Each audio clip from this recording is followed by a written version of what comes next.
Number 2, Gracie Williams. Number 3, Kinley McCarty. Number 5, Hallie Couch. Number 10, Delaney Ross. And number 23, Shannon Hawkins.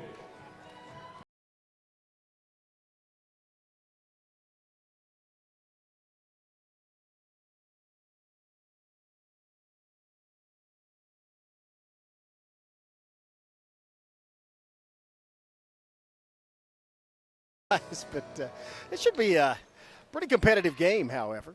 It's, of course, both of these Pushmataha County schools very close to each other, and these people know each other. It's Addison Buffler, also a pitcher on the softball team, great athlete, and so number 5 going to the one.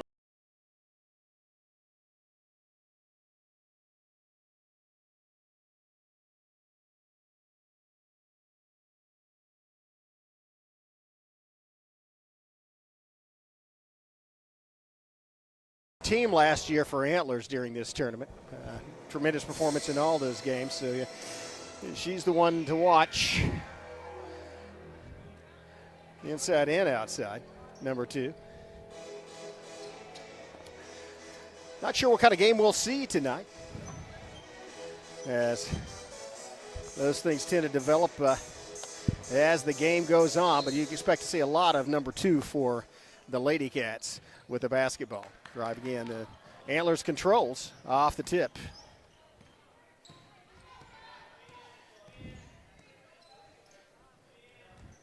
As they pass it out to the wing. Working against it. I apologize for the to the Rattan fans, because those dark numbers on those dark jerseys are tough for me to see. 3-point shot on the way, long bounce, and there was a looked like Hembry got off balance inside.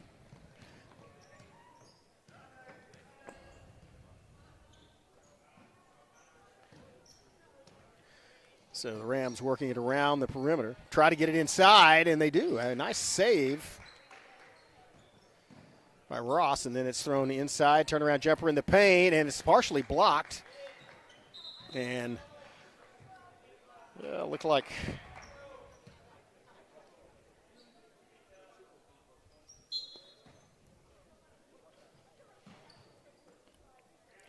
it was retained or maintained by Antlers, by Rattan, and somehow get the ball back. It went through the legs of a couple of the Lady Cats and wound up back in the hands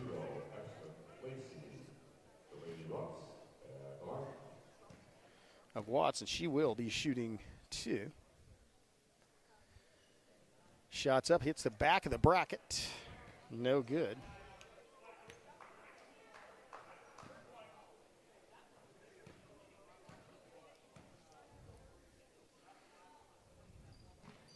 Second shot also. Double miss. Long pass down and just through the hands of Noel. Buffler. And so we'll be coming back the other way. Still scoreless, 6:48. And ticking here, first period of this game 3, day 1 of the MC-6 tournament 2024. That's partially blocked by Hembry, and then a nice recovery and putback by Ross. Now it's a bounce pass to Bud. Oh, wow, that's going to be a foul called. And that is going to send Hembry to the free throw line.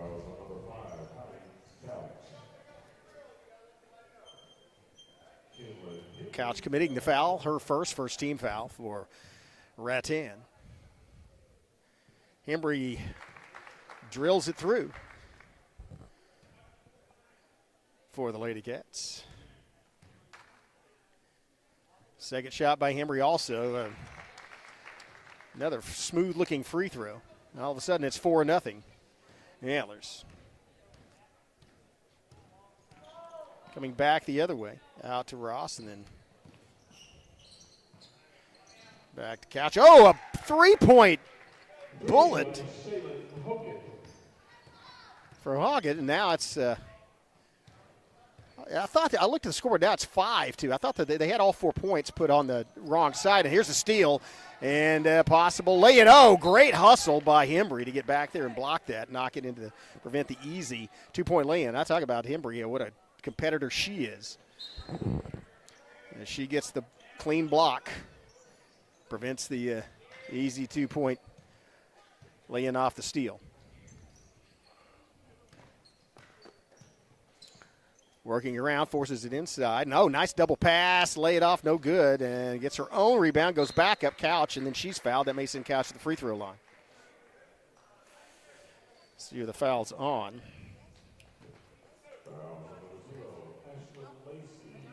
That's Lacey's second. So Lacey and picking up 2 fouls in the first 4 minutes of the game.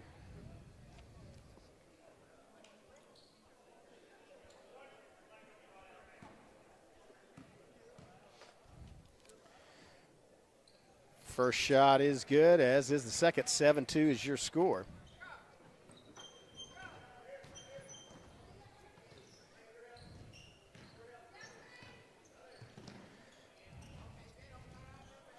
Out on the wing, it's going to be Buffler. And just kind of hands it off. Now back out to Hembry. Hembry working against Couch.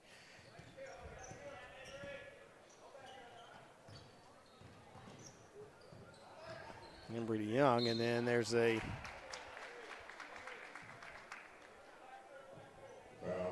foul called. And so that's on Williams, and that's going to send Buffler to the free throw line.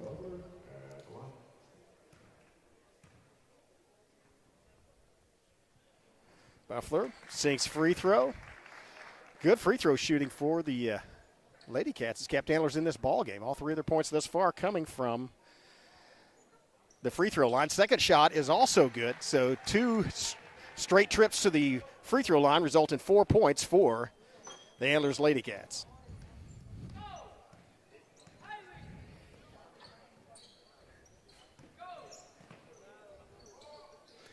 Shot 3-point. No, that one does not fall.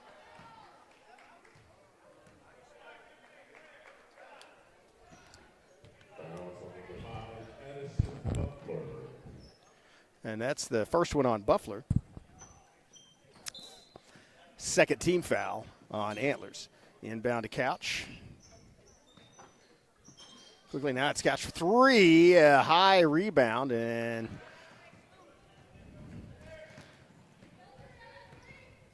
pulled down by Noel. And then a fight for the basketball. Buffler retains possession. Buffler working it inside. Now Buffler drives, kicks it back out to the corner. Drives it back around. Pass, tried to get it into Hembry in the paint. And did not work through her hands. And so the ball goes out of bounds and will be inbounded by Rattan. 7-4 is your score. 4:28 left. First period of game 3. On day 1 of the MC-6 tournament. Live here from Broken Bow.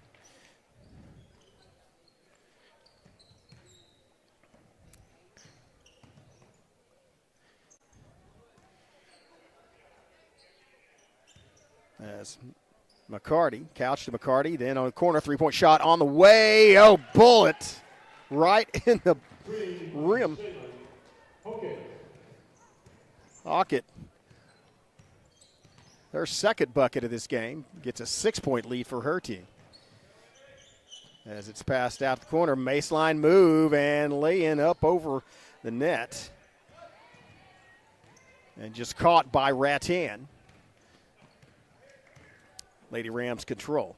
3-point shot on the way for Hockett is another one. That one's way off the mark. It's right in the hands of Hembry, and Hembry may push this one coast to coast. Yep.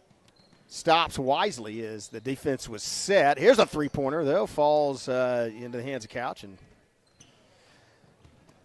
she's stalked by Hembry momentarily, but gets the ball back, and so she'll head across to the Savage Head. Over to McCarty, then outside. Here's a 3-point shot by Hockett again. Bounces high, and then rebound by Hembry. Hembry had to use a little elbow there as she was contested bringing it up. And here's a 3-point shot on the way. Buffler from 3 drills it. That's the first field goal for the Lady Cats, but now it's a three-point game. Thanks largely to their accuracy from the free throw line. 10-7 is your score. Here's a three-pointer on the other end. Bounces back into the hands of Buffler. And now with this possession, the Lady Cats have an opportunity to tie things up. Rattan Lady Rams would like to prevent that and maybe get a fast break point. Here's a drive and a foul, and that's going to send Buffler to the the free throw line. That's Williams' first foul.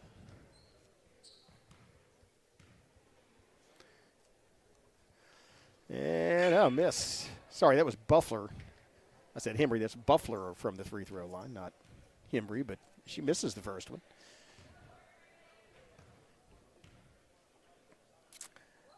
Second one also missed, and then hits the floor. And it's pulled down. Wow, and it's Hembry with a tie up the ball. Good defensive effort as Hembry manages to knock the ball loose and then tie it up at the other end. Rattan will retain possession, but they will switch the possession arrow over to Antlers off the quick hands of Addison Buffler. Hembry.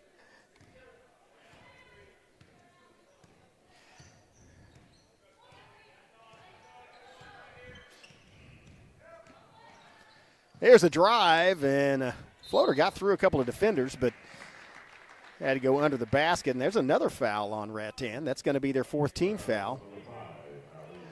Antlers also with 4 at this point. 2:10 left, first period. Of course, they do reset those fouls each period now, but if you get to 5, you shoot 2. No more 1-and-1s. And so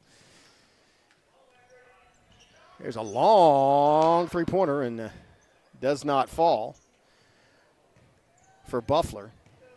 Going back the other way. Move by Couch. Kicks it out to Hockett. And then there's a feed inside. Does not work. Quick steal, and now it's going to be a good open look from three-point land. Does not get it to fall, but rebound and put back by Buffler. No good. Rebound inside. And looked like Hembry tried to tie it up here. Buffler tried to tie it up again. Did not succeed, so Hockett brings it up. Her team has a 3-point lead, 10-7, 1:20 left, first period. Top of the key, and then over the wing, and then feed over to Hockett in the corner. She's been accurate there. Makes a baseline move, and then a floater, sails it right through the bottom of the net. Nice move by Hockett.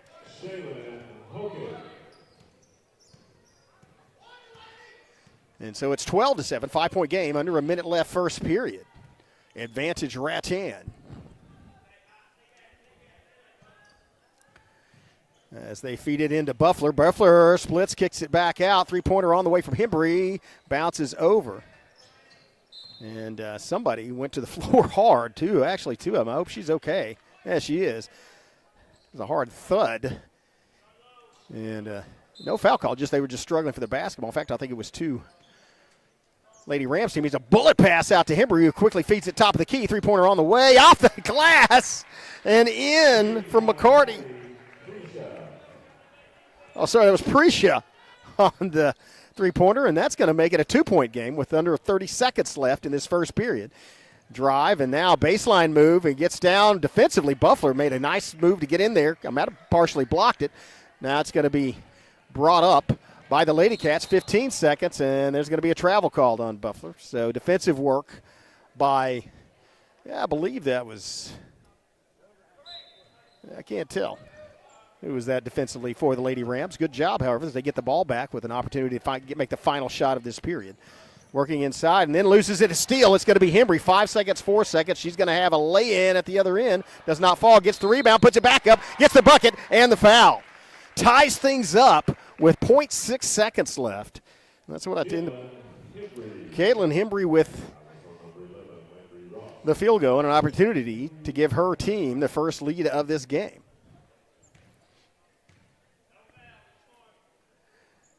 And it's smooth and through. 3 for 3 from the free throw line for Hembry. Also a 2-pointer. She has 5 points. Her team has 13. And they have taken the lead as we end this first period of play. We'll be back with second period action live from the MC-6 after this. This Savage live stream is made possible through contributions from Bailey Lumber Company, The Broken Tiki, Kiamichi Family Medical Center, Evan Smalling State Farm Insurance, McCurtain County Propane, Choctaw Landing, and McCurtain County National Bank.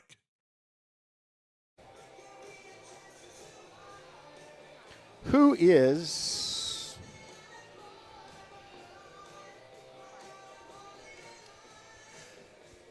welcome back. You see the scoreboard there, 13-12, and it was it wasn't really back and forth. It was a lead by Rattan for all but the last 0.6 seconds of that first period, and then it was Caitlin Hembry who got to steal a fast break, and then missed the layup, but put it back up on the rebound. Drew the foul and then made the free throw to give the Antlers Lady Cats their first lead of this basketball game. Again, thanks to all our sponsors for bringing you these games, MC-6 tournament. Know that this is an annual event that you like to watch, and because of inclement weather, let me spit that one out. Maybe a little obviously more comfortable, maybe a little safer to watch it from your home. But also, you can watch the rebroadcast, if you wish, on the Broken Bow Savages YouTube channel. And we'll be bringing you all 22 of these games. We are at Game 3 already.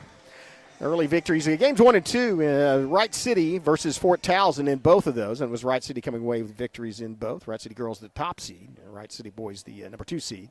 So both favored, and both will advance in the winner's side of the MC-6 bracket. Quick inbound pass to Noel, and then quickly back out to Lacey. Moving around, it's Hembry for 3 points, and that's a way short shot. Oh, like Buffalo attempted to save it there. Couldn't quite get to it, though. And so, ball will be inbounded by Rattan.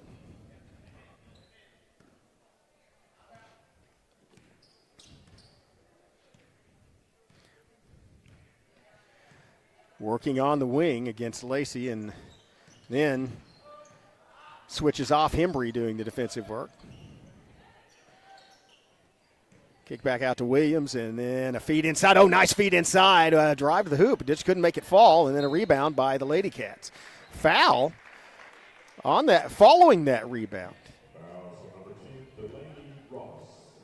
So Ross picks up her first foul. Again, that resets the team foul clock. So team foul clock, the team foul counter. So we're at 1 for Antlers, 1 for Rattan, 0 for Antlers. As Lacey brings it up. Kicks it down to Hembry. Cross-court pass to Buffer. Bounce it back to Lacey. And a bounce pass inside is a little too hot to handle.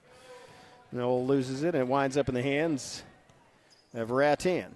They'll get it to Hockett, who will bring it up on the far wing. Hockett coming back to there. She's looking for a three-point shot, possibly. Kicks it to Williams, who feeds it outside to McCarty, and then it's back around, circling back around. Jump shot blocked. Clean block by Buffler or Hembry. They were both there. One of them got a piece of it, creating a turnover. And it's down a baseline move, and it's Hembry with the lay-in. Oh, smooth bounce. One just brought it back up in one motion, sent it through the bottom of the basket, and Hembry gets a three-point lead for the Lady Cats. 6:17 left in the half. Rattan led through almost all of the first period. Caitlin Hembry got a traditional three-point play with the bucket and the foul, which she made the falling free. And that was just right miscommunication right through Williams' hands or right behind her. And turns the ball over on a backcourt violation out of bounds. Actually out of bounds. They didn't touch it in the backcourt, but it did go out of bounds. But Antlers took the lead to end that first period, and then have added a two-point bucket since then, looking to extend it here. Rattan looking to prevent that and retake the lead or tie it up to 3. Here's a shot. Oh, nice shot from the paint. Smooth-looking action by Noel. That was really smooth. They released that at the top of the arc, flicked the wrist, and right through the bottom of the net. Noel Stu gives a 5-point lead, largest lead of this game. Another block. That was Buffler with the block swatting it out from behind on the lay-in attempt. And now she'll control the basketball, kicks it out to Lacey on the wing. Lacey to Buffler, to Hembry. Hembry makes a move, pulls up, set shot, bounces off the bracket, rebound inside, and then a kick back out. Lacey with a three-point shot. Nailed it. 20-12. And there's timeout on the court. We'll take one as well. You're watching the MC-6 on the Broken Bow Network. See you in 15.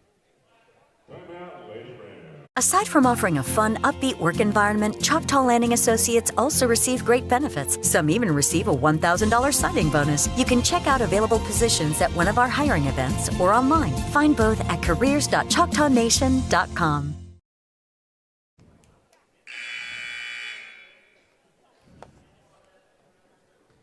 Welcome back.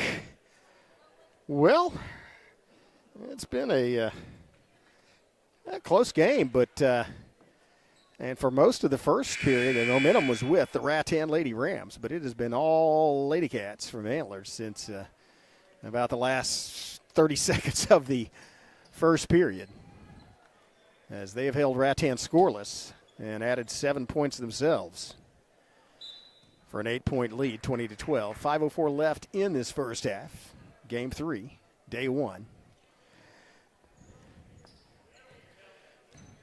As it's going to be Hockett dribbling in and loses the handle on it, but the ball was kicked, and so will be inbounded by Rattan.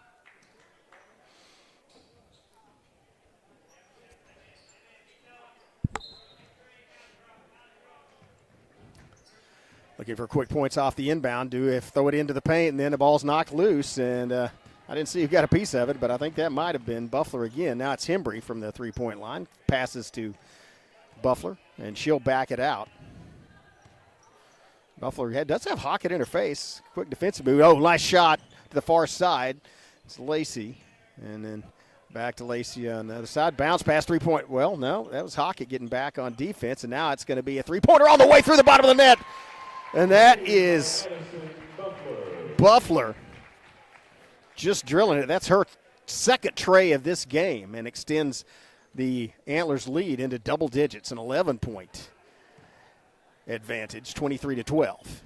4:05 left in the half. Bounce pass, move inside, and they kick it back out. Oh, nice pass inside, and it's a shot. No, did not fall, but does draw the foul. I think that's going to be against Hembry, her second. Sorry. Watts will go to the line.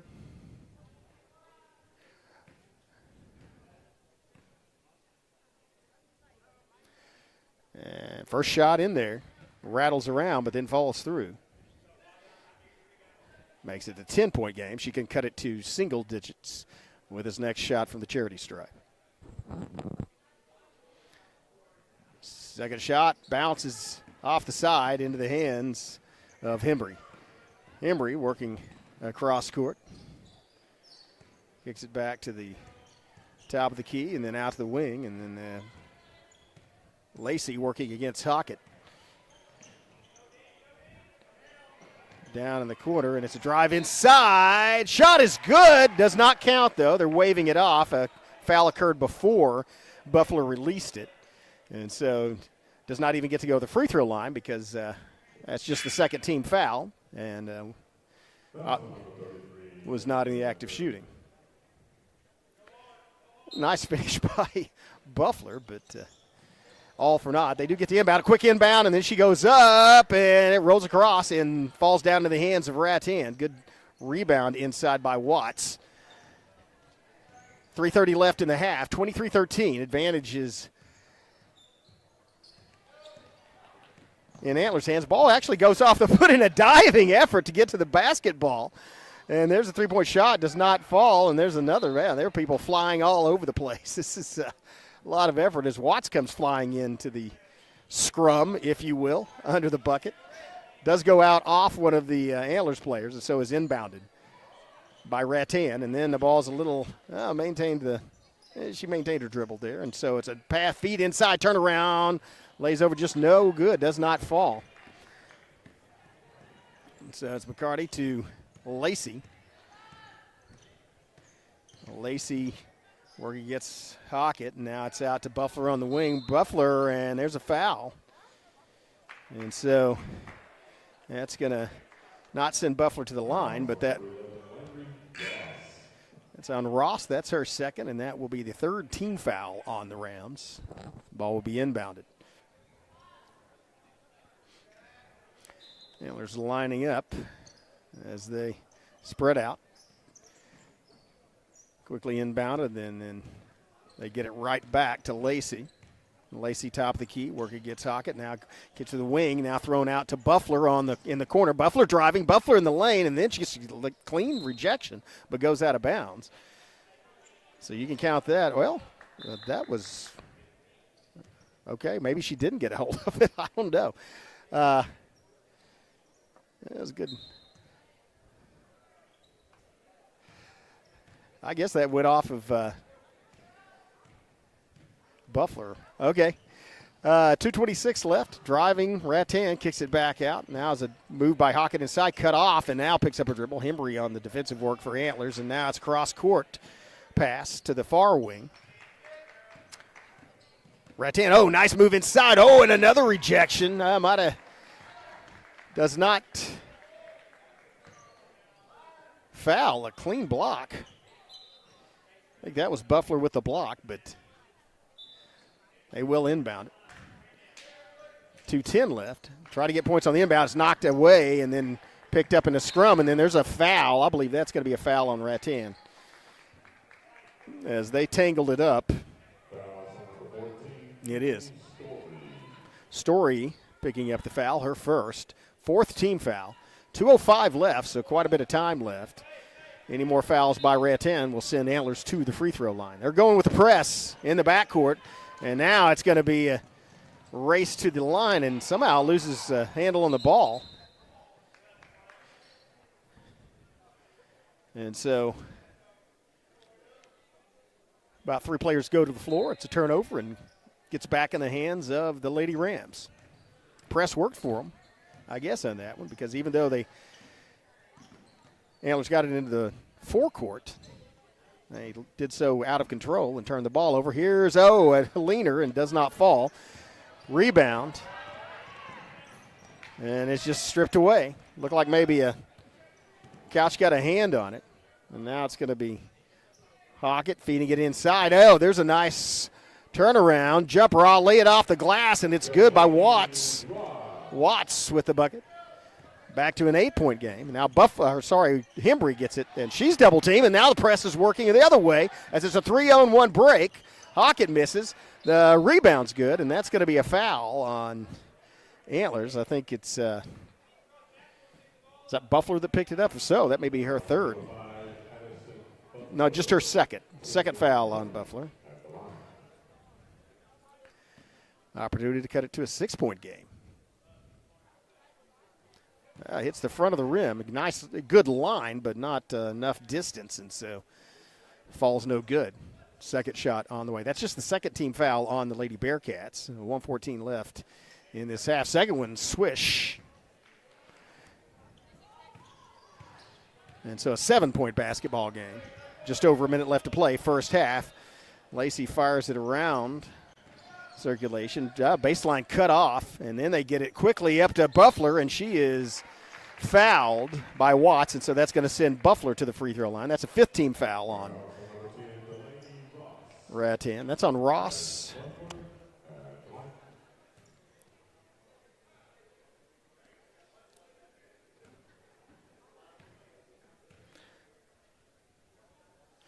Buffler's first one smooth through the bottom of the net. With 1:01 left in the first half, she gives her team a 8-point lead. Make it 9. Both free throws made by Addison Buffler, and just under a minute left to play.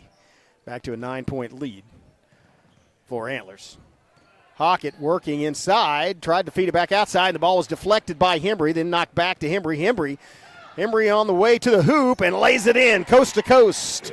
Caitlin Hembry back to a double-digit lead for Antlers off the Caitlin Hembry lay-in. 30 seconds left. Rattan, there's a quick foul called, I believe, on Buffler.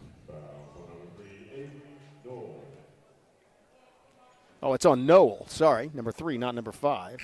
That's Noel's first foul. Third team foul. And they'll take Story out. So now it's Watts working in the paint against Henry. Watts pulls up and lays it in. Nice work. Or sorry, that was Ross, not Watts. That was a nice job by Ross of splitting 2 defenders and going up strong, getting it off the backboard and get back within 10 for Rattan. Here's Lacey to Hembry, down in the corner. Bounce pass inside, and now she is triple teamed and lays it in. Good job rolling it in by Noel. Noel gets the, not really buzzer beater, but a nice job of working it into her. She lays it in, and now it's got to be the Antlers Lady Cats that go in with a double-digit lead, 11 points up, 29-18. We'll take a break for the half here from our sponsors. We'll be back with second half action. You're watching Game 3 of the MC-6 tournament here on the Broken Bow Network. Something special is coming to Hochatown that could mean something special for your career. Choctaw Landing is looking to fill lots of great positions, so we need great people like you. Aside from offering a fun, upbeat work environment, Choctaw Landing Associates also receive great benefits. Some even receive a $1,000 signing bonus. You can check out available positions at one of our hiring events or online. Find both at careers.choctawnation.com. Choctaw Landing. All we're missing is you. As the seasons change in southeast Oklahoma and temperatures begin to drop, the demand for propane rises. McCurtain County Propane is on a mission to keep you and your family warm while helping you save money. Get on our schedule now and have one of our professional drivers fill your tank before seasonal demand drives prices higher. Give McCurtain County Propane a call today to get set up, knowing you can't control the weather, but you won't be left out in the cold.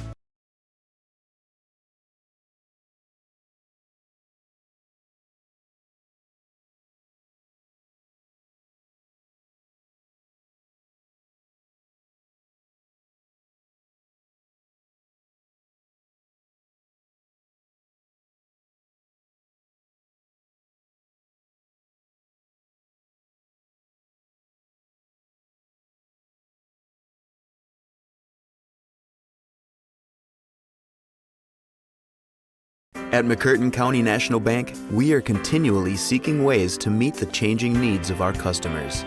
We offer a full range of services such as free checking, online and mobile banking, as well as great rates on cabin and construction loans. We're providing results through better service while giving you a greater value for your dollar. Visit us on the web at mcnbonline.com. McCurtain County National Bank in Idabel, Broken Bow, Hochatown, and Valliant. They've been supporting the Savages for a very long time. Bailey Lumber Company, a family-owned tradition in Broken Bow for over 80 years. Located just 5 miles east of Broken Bow, they're your go-to destination for all your lumber needs with everything you'd expect from a big store, with the added charm of hometown service and competitive pricing. Need your materials delivered? Bailey Lumber Company will help you with convenient delivery options. Bailey Lumber Company, supporting the Savages.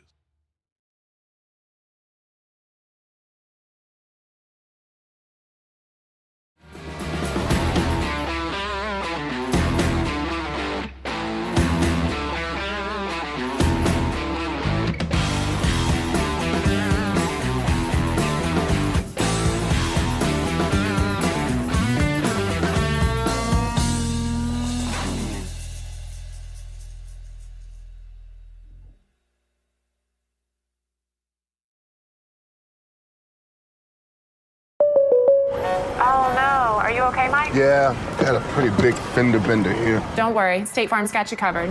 That's great to hear. Robin, what's going on? We're gonna get you a tow truck, Mike. Thank you. Real fender bender going on here. Fender bender. Fender bender. Fender bender. Fender bender. Everybody remain calm. No reason to panic. Go with the one that's here to help life go right. Call State Farm agent Evan Smalling at 580-584-7277.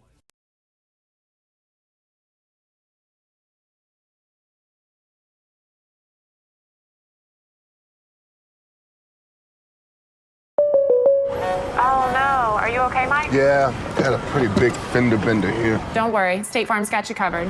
That's great to hear. Robin, what's going on? We're going to get you a tow truck, Mike. Thank you. Real fender bender going on here. Fender bender. Fender bender. Fender bender. Fender bender. Everybody remain calm. No reason to panic. Go with the one that's here to help life go right. Call State Farm agent Evan Smalling at 580-584-7277.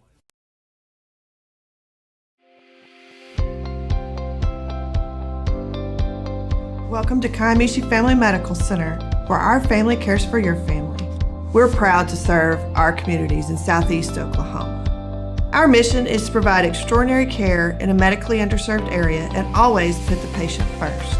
We are a nonprofit community health center which offers a sliding fee discount on our services. Our patients are also eligible for discounted prescription drugs through the 340B drug pricing program. We offer a large range of services including primary and preventative care, pediatric care, behavioral health, as well as dental care. Between our 4 sites spanning across McCurtain County and into Choctaw County, we have 11 medical providers, a licensed clinical social worker, and dental providers.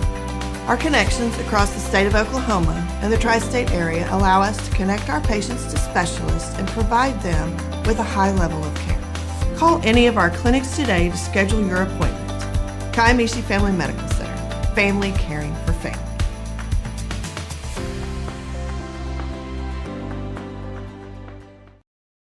This Savage live stream is made possible through contributions from Bailey Lumber Company, The Broken Tiki, Kiamichi Family Medical Center, Evan Smalling State Farm Insurance, McCurtain County Propane, Choctaw Landing, and McCurtain County National Bank. Welcome back. That's see Addison Buffalo warming up for the second half. Or sorry, I'm Caitlin Hembry warming up for the second half. Addison Buffalo 5, but she and Buffalo main threats, scoring threats, and big defensive players for the Lady Cats. And they, as a result of their play, they're up by 11. And Lady Rams, on the other hand, going to have to figure to get back into this one. One of the difficulties for them against this defense and offense combination that Antlers uses is if you start the fast break game, you get a fast break, but then you've got to get back on defense because Hembry and Buffalo both capable of taking it coast to coast. And so you come down, you get a quick score, and they get a rebound, they throw it down there, and then they look for number 2 or number 5, and maybe you get an easy lay-in. So we'll see how this transpires, but as we're about less than a minute from tipping off this second half. Again, thanks to Zach West running our camera, Carissa Dirksen, producer tonight, and also Skip Copeland, technical director, and also all our sponsors. Really appreciate the people you see advertising during these live streams so they can bring you these games.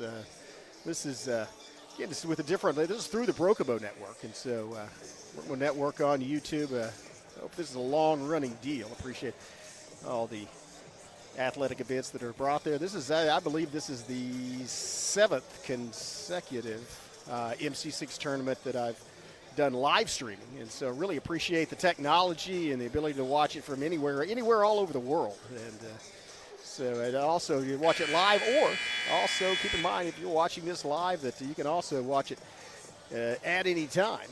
Watch a portion of it at any time with anybody because it will upload to that Brocobo Savages YouTube channel, and then you just click on the videos. Again, if it's a live broadcast, it'll be under that live tab, and you can watch it in entirety or watch your favorite parts at any time. Go back and review it. Well, start things off. Antlers going to inbound the basketball, looking to protect that lead, and there's almost a turnover. It's tied up, possession arrow in favor of the Rams, so they will get the basketball. Hockett with the quick reaction for the Lady Rams.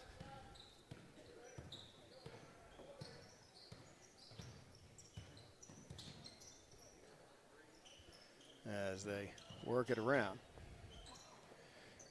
Quickly out to Williams. And there's a play inside. Nice feed and nice finished by Couch. Back to a single-digit lead. The press is on in the other court. And, nice job of splitting it. And then a little bit high on the pass. Kind of a bullet pass from Noel intended.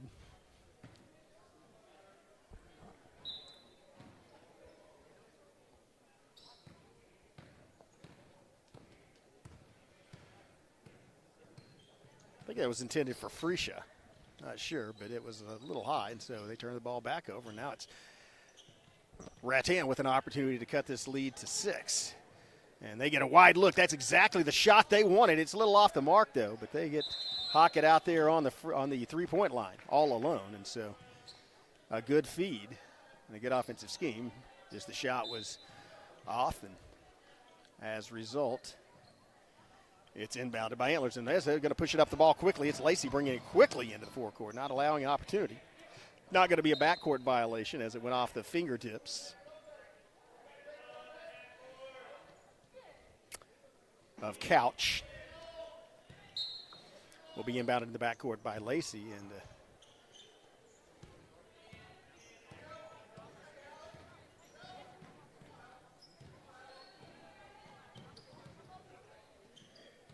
double team quickly to Buffler, and then there's going to be the double team worked as they force another turnover with the traveling call.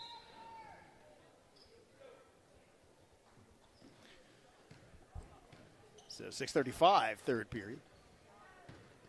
Rattan with a 9-point deficit, looking to eat into that.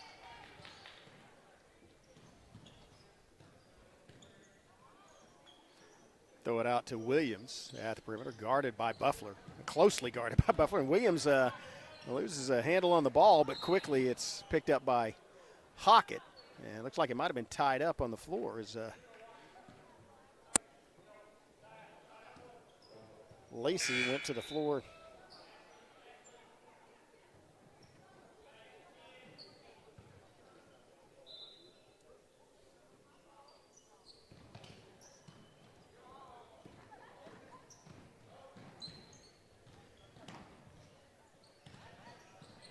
Quickly thrown inside, and that's blocked. Ross's shot blocked by Hembry.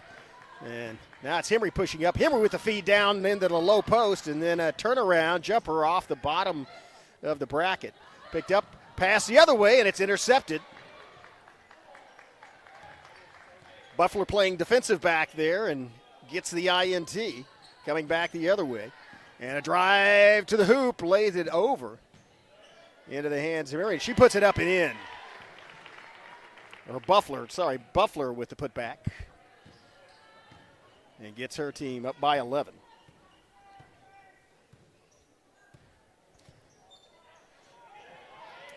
And now Hockett needs a little help as she picked up her dribble, gets some, and kicks it across the end of the court.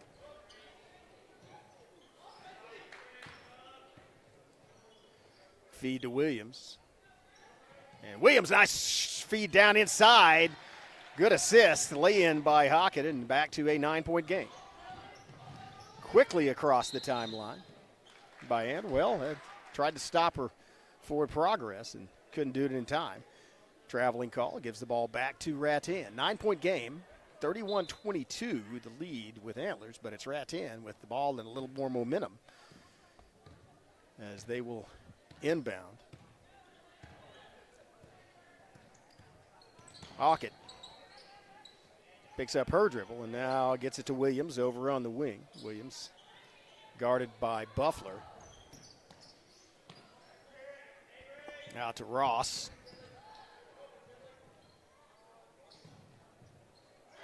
And there's the bucket. Nice shot.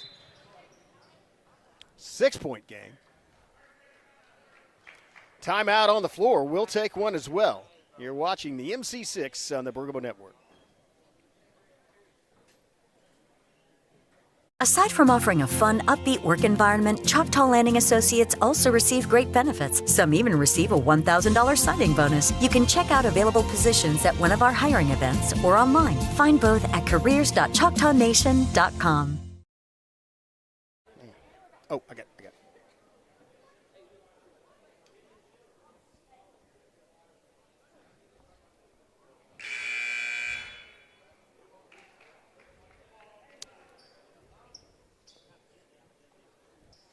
Welcome back. 4:29 left, third period. It is Antlers with a 31-25 lead. Rattan led for almost all of the first period. But the Lady Cats came storming back and have managed to maintain a lead since the last 0.6 seconds of the first period. And the ball's almost lost, and it is lost, thrown away. A little bit. You see the reaction there. As Lacey realized that pass was over Hembry's head and maybe panicked a little there, thought time was running out. So an opportunity with a 6-point deficit. Opportunity here for the Lady Rams. Cut into it. Williams closely guarded at the perimeter. Picks up her dribble, gets to Ross. Ross driving, Ross in the lane. Ross lays it up and in and gets it to fall. And Ross is still down. She may be hurt. She collided with a teammate. Certainly hope she's okay. That's a dangerous situation. You come down and there are teammates and opposing players under you. And so in an attempt to try to keep from landing on one, even or stepping one on them, sometimes you lose your footing. They're going to call timeout, give her a chance to recover. We'll take a quick one as well and be right back in 15 seconds. See you then.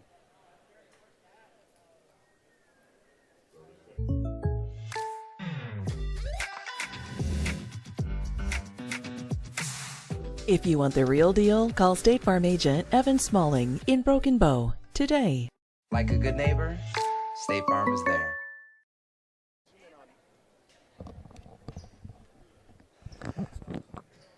Well, it's a 4-point game off the penetrating shot by Ross, who drove the lane, laid it up, and sacrificed her body as she came hard back to the floor and was slow getting up. But as a result, her team only trails by 4, 31-27. Lots of basketball left, 3:57, just under 4 minutes left in the third period. So ball will be inbound by the Lady Cats, and Rattan's got the full court press on. And Hembry, look, Hembry may go coast to coast with this one, and she does. And that's what it doesn't fall, though. And rebound. Tough rebound inside by Antlers. Pass down to Ross in the low post, and Ross commits a charge there. And that was a good job of standing your ground. And that's Ross's third personal foul. It's the first one of this period by the Rams. They are back in the press. And it's Hembry, picks up her dribble just short of the half-court line, and then it's thrown out to the side. Three-point look, shot's way over. Fight for the rebound. Buffalo got a hand on it, but then it was taken away. And now it's passed to Hockett. Hockett bringing it up. And then Hockett slows it down once she gets to the half-court line. Hockett just kind of waiting as she's content to slow this game down. And here's Ross from the perimeter, guarded by Hembry. Quickly kicked over. Now it's a bounce pass. Ross. Now Ross lays it up and off. Nice teamwork there. As Ross adds another two, it's a 2-point ball game. 31-29, 2:45 left, third period. But a good answer coming out of the locker room from Rattan. Here's a crucial rebound by Williams off the missed shot by Antlers, and then gets it to Hockett. Hockett will bring up the basketball.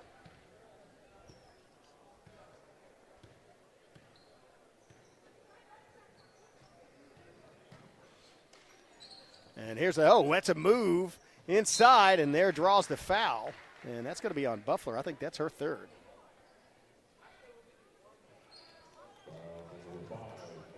It is Buffler. It is her third. And so that's going to send Rattan to the free throw line with an opportunity to tie this ball game up.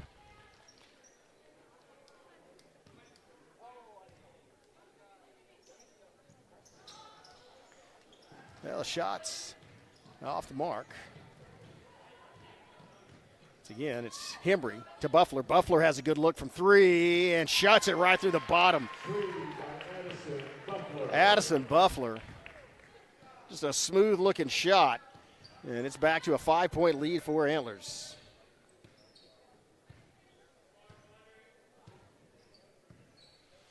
And there's a drive, and Hockett loses control. Just loses the handle, and now here's a runaway. It's Buffler, and she laid it off. She felt the pressure. Good hustle by Rattan. Now tie up between Hembry and Couch. Possession arrows in favor of Rattan, so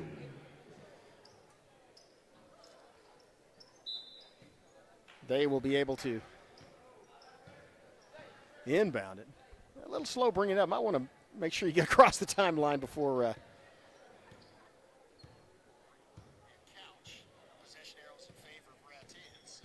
before the clock expires. Shots off the mark and rebounded by Hembry.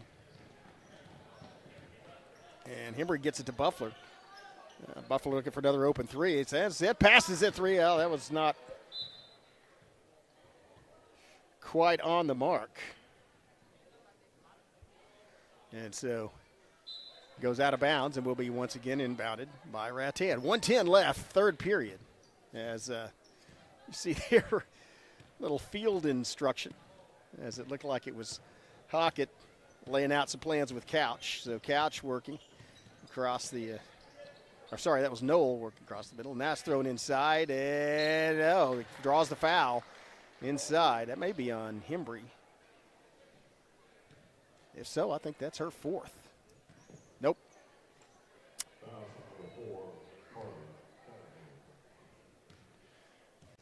Is going to send Ross to the free throw line with an opportunity to get further into that lead. And first one bounces straight up and then comes straight back down. It's good. 4-point game.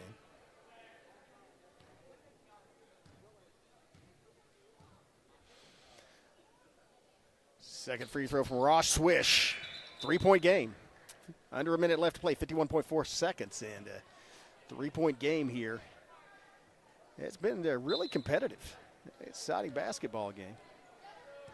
As they quickly get it across the timeline. Hembry throws it to Buffler. Buffler rotates around, kicks it back out. Now it's back across to Noel, who kicks it back out to Buffler. Buffler driving. Buffler off the, great rebound inside and the putback. That's no good, though. Tied up by Williams, and then both girls go to the floor.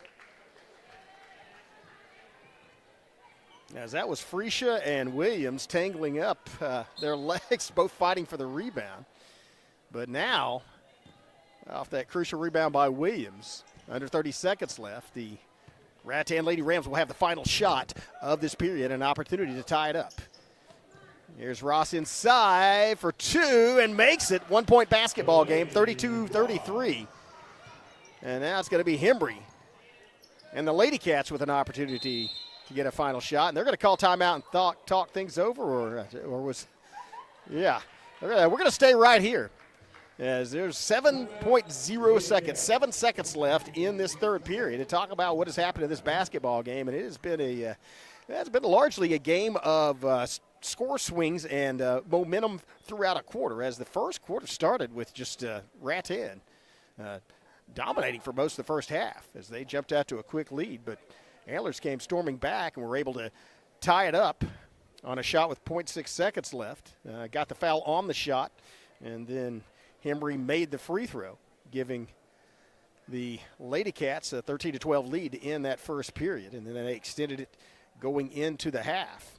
And so coming out in the third period, it was the Rattan Lady Rams that have come back. And so in the last 8 minutes, or I guess the last 7 minutes and 53 seconds, they have narrowed this to a 1-point lead for Antlers. And so going in, no matter what Antlers does in this next 7 seconds, and of course the Lady Cats would like to put points on the board, preferably 3.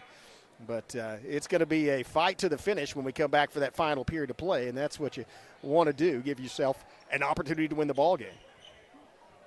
Said these teams are fairly evenly matched.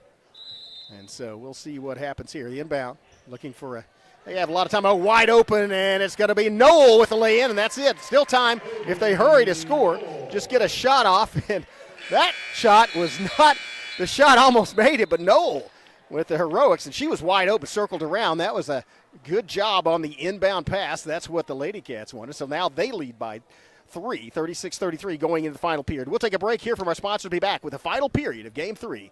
You're watching the MC-6 on the Broken Bow Network. As the seasons change in southeast Oklahoma and temperatures begin to drop, the demand for propane rises. McCurtain County Propane is on a mission to keep you and your family warm while helping you save money. Get on our schedule now and have one of our professional drivers fill your tank before seasonal demand drives prices higher. Give McCurtain County Propane a call today to get set up, knowing you can't control the weather, but you won't be left out in the cold.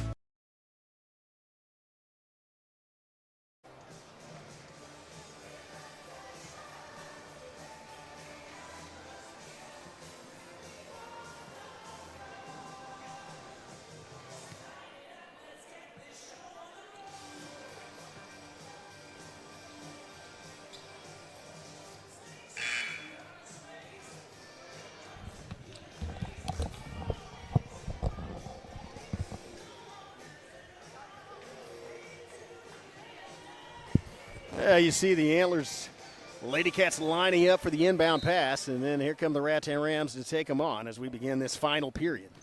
And it's going to be Hembry quickly dribbling to the Maroon. And there's it looked like Buffalo momentarily had a wipe on shot, and then she opens it up for Hembry. Hembry got a good look at the bucket. It rattles out, though. And a fight for the rebound goes off the hands of Rattan and will be Antler basketball.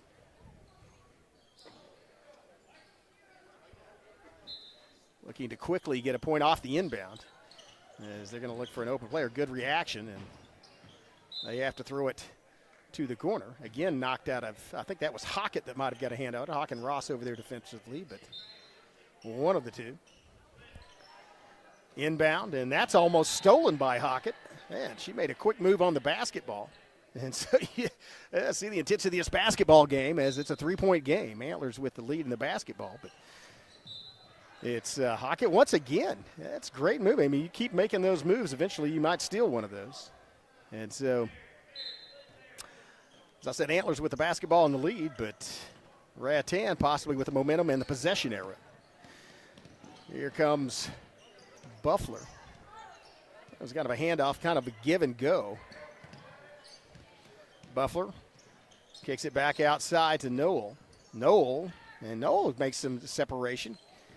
Kicks it back out. Now it's Noel in the corner. Noel pulls up, shoots a long shot. Not nearly long enough, though. And that's going to be a fight for the rebound. And somehow Couch came up with it and drew the foul. And that's going to be, I think that's the fourth one on Hembry. And that's bad news for the Lady Cats as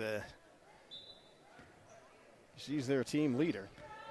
It was the fourth. First foul of this period, but Hembry, Caitlin Hembry, you don't want to lose her. Here's a drive inside and a little bit too much force on the lay-in. The ball's, and Hembry goes to the floor as she collided with Couch. Buffler winds up with it. Say a little too much force by Williams driving off the glass and had a long rebound. Here's a three-pointer on the way over. Caught by Couch, and so Rattan will bring it back up. Couch guarded by Buffler. Kicks it over to Hockett. Three-point game. Rattan with an opportunity to tie it up. If they could get away. Oh, there's a feed inside to Ross, and she just went dribbled it off her leg, lost the handle on it. Oh, no. And that's an injury. We're going to call time. There to be a timeout on the floor. We'll take one as well. We'll be right back. You're watching MC-6 on the Broken Bow Network. At McCurtain County National Bank, we are continually seeking ways to meet the changing needs of our customers. We offer a full range of services such as free checking, online and mobile banking, as well as great rates on cabin and construction loans. We're providing results through better service while giving you a greater value for your dollar. Visit us on the web at mcnbonline.com. McCurtain County National Bank in Idabel, Broken Bow, Hochatown, and Valliant. Well, it's a quick timeout for injury, and certainly hope she's okay. Came down awkwardly, wrapped up getting some treatment on the bench. Antlers with the basketball off the turnover. It's going to be Buffler driving. Buffler with a lane and lays it in. Nice opportunity. And Butler recognized it, drove strong to the hoop, and laid it in. Now back to a 5-point lead for Antlers. Hockett brings it up for the Rams. Feed inside to Williams. That was a great assist, and Williams throws it bounce pass. Second bounce pass to Ross. Ross goes up and lays it in, and so back to a 3-point game. And here comes Hembry, and she slows things down at half court. Oh, wide open look, and Buffler just opts to drive down the baseline, rolls over the rim, though, as it hits both sides. Williams goes sprawling in the paint. Rebound, Rattan. Couch brings it up.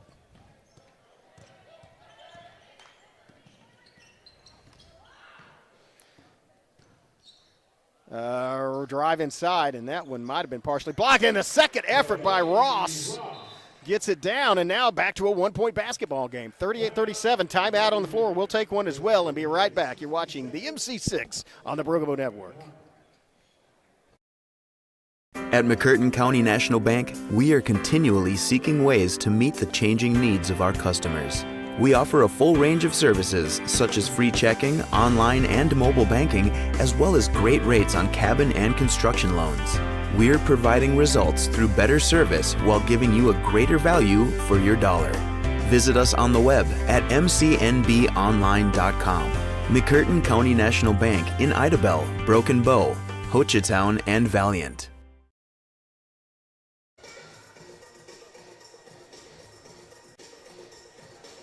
Well, this is kind of what you expect when you see MC-6 and you see those middle brackets. These teams are, again, closely seated to each other. They are in adjacent towns, both in Pushmataha County, about 10 miles apart. And so these people know each other, girls know each other, and they're going to play lights out in the MC-6. Yeah, 5:03 left. It's a 1-point basketball game. Just a great effort. It's been Delaney Ross that's been scoring the majority of the points for the Lady Rams down this stretch. She's made it a 1-point game, 38-37, as Rattan gets over there on defense. And there's another timeout on the floor. We're going to stay right here and talk things over. Give you an idea what is coming up the rest of this tournament. As I said, this is game 3 of the tournament. This was they've switched some things around. Originally expected to see several other schools play, but because of the weather, because of the icy weather, the northern McCurtain County schools, which got more snow and obviously colder temperatures up there, they have transferred those games. Smithville and Baptiste, they're going to play on Tuesday, tomorrow. And the game originally scheduled for tomorrow is being played tonight. So we're going to see, we're seeing the Antlers and Rattan game right now. And then immediately following this, it will be the Valliant boys taking on the Antlers boys in the other game on that side of the tournament, on the boys' side. And so just we'll keep our bracket updated. Again, you can watch all these games. We're going to bring all 22 of them on the Broken Bow Savages network, YouTube channel on the Broken Bow Network. And it's a tradition that we like to continue. As this game continues, just under 5 minutes left, 1-point game. It's anybody's ball game. And so for the team, Delaney Ross playing with 4 fouls, as is Caitlin Hembry. So 2 of the stars for their respective teams. And they're both very aggressive players, but you got to watch it. One more foul, and for either one of them, and they're out. Here comes Hembry driving, trying to get to the baseline, and gets the ball knocked loose out of bounds. And so it will be inbounded by Lacey. Looking to throw it in, and they get it to Hembry. Hembry loses control and then goes to the floor, and then a steal. Feeds it to Ross. Ross driving. Ross in the paint. Ross lays it in, and it's back to a Rattan lead, 39-38. Lady Rams take the lead on the steal, and the finish by Ross at the other end. 4.5 minutes left. It's going to be Buffler. Buffler driving in the corner. Buffler driving against Ross, and then it's knocked out of bounds as Ross went flying to the floor. And so that will be inbounded by Antlers.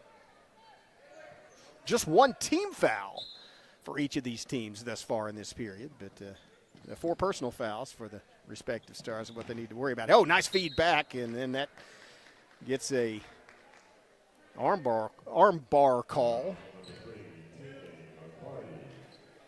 So Tinley with the call, her first. Second team foul. And Hembry, kicks it out for a set shot. Pulled down on the rebound, though, by Ross. And here come the Rams. They now have a 1-point lead, 39-38. 4 minutes, 8 seconds left as Hockett brings it across the timeline.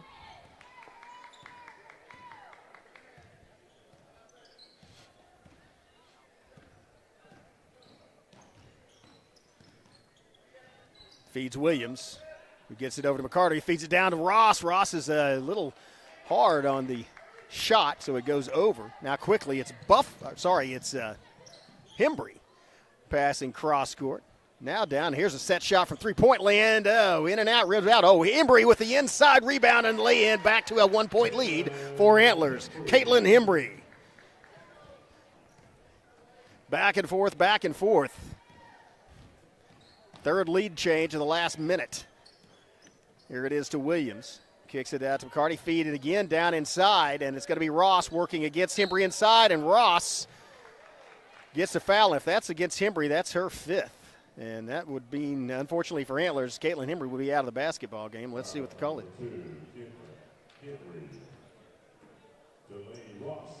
They're showing her 4th on the, I guess that's just her 4th. That's lucky for, my miscount is lucky for Antlers. Shots up, does not fall.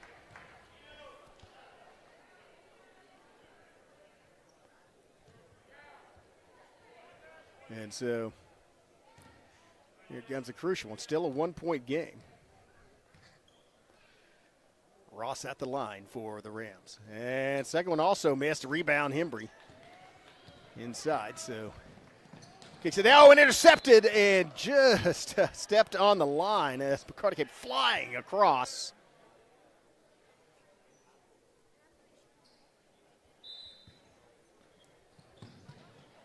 But just couldn't get a great effort. Just couldn't get the ball released before she stepped out of bounds. And now it's Antlers, under 3 minutes left. 1-point lead in the basketball. Possession arrow is in favor of Rattan. That may be a factor. And here comes Hembry cutting, gets the ball stripped loose. Quick hands.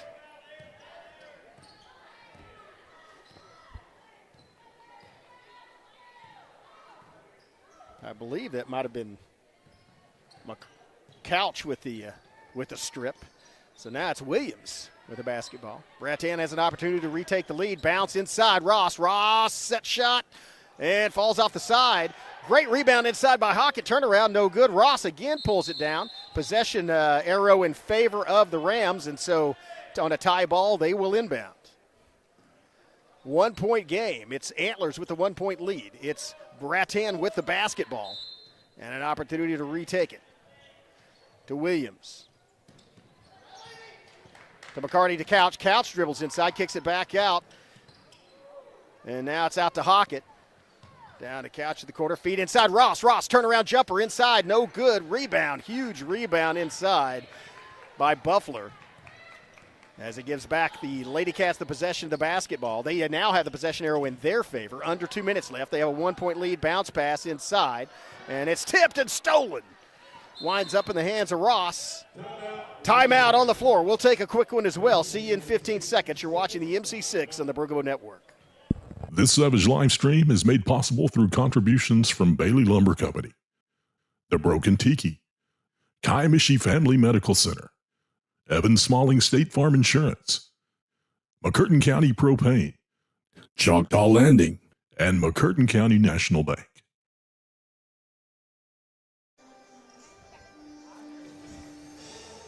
Well. We've got We've got a close one here, and it has been back and forth for about the last 3 minutes of game time, 6 minutes of real time, as it was Rattan that clawed their way back into this one after leading through almost the entire first period. It was Antlers at the half, and then it was the Rattan Rams that came back, took the lead, but thanks to the play of several of the Lady Cats, they now are still up by 1 with the possession arrow in their favor, but it is Rattan that has the basketball. I don't know what the strategy would be other than do not turn the ball over. Make sure you take a good shot. Remember, Rattan has to score in order to win this basketball game or tie it up. All Antlers has to do is keep them from scoring. A lot of time left, just a minute 40 still left to play, but we're getting down to possession. Oh, feed inside, Ross. And Ross turns around, lays it up, and gives her team the lead again. Now it's Hembry, met at the half-court line, and as they went for the steal, and that's going to be a foul on Williams. I think that's just her third. It's just the third team foul as well. That's just her second. But it's a third team foul. Ball will be inbounded. Saw how aggressively Rattan was playing the basketball, though. And now it's Antlers with the necessity of making a basket. Huge rebound inside by Williams, and she goes to the floor. She and Hembry both go to the floor as Hembry was trying to tie the ball back up. Possession arrow is in favor of Antlers. They tie the ball up and they get it, but if that's a foul, that is her fifth. And Caitlin Hembry's fouled out of the basketball game. That's a big loss going into the last 76 seconds. Minute 16 left, but they'll be doing it without Caitlin Hembry down the stretch.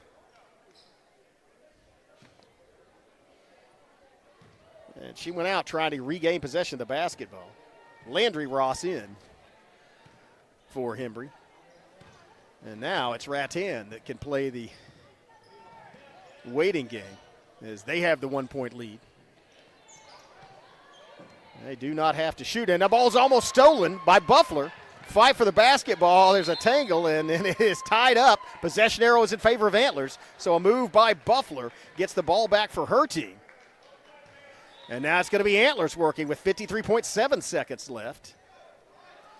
Last time, maybe even with a 1-point lead last time, it was Rattan that aggressively attacked the basketball, so that may be their strategy again, is just try to force another turnover.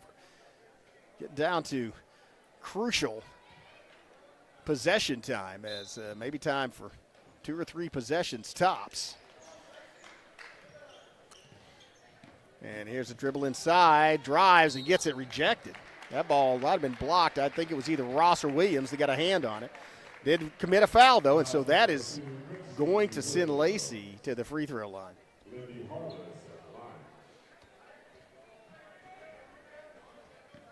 And pressure free throws down by 1, 47.7 seconds left.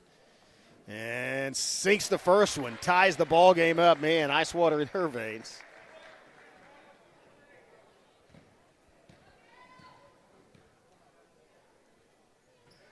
Second one also good. Sorry, that's Harless from the free throw line. And oh, man, what a gutsy performance from the free throw line with the pressure on. She sinks both of them, and now it's a drive, a shot, rebound, huge rebound inside. As that was timeout by Antlers off the rebound. But now they have the 1-point lead and possession of the basketball. Possession arrow, however, is in favor of Rattan. We're going to stay right here. This is again, this is going down. I said this one may go down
On the Antlers Bearcats in the boys bracket, but yeah, we got an exciting finish to this one to go before then.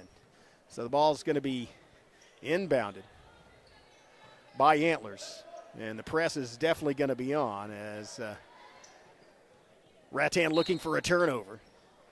Long inbound pass, and it is picked up. That was a miscommunication, and so it goes to Rattan. They have an opportunity to win the game on a final shot, and they may want to work for that.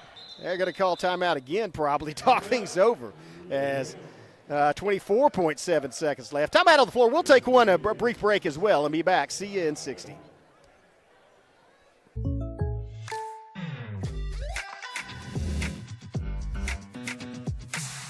If you want the real deal, call State Farm agent Evan Smalling in Broken Bow today.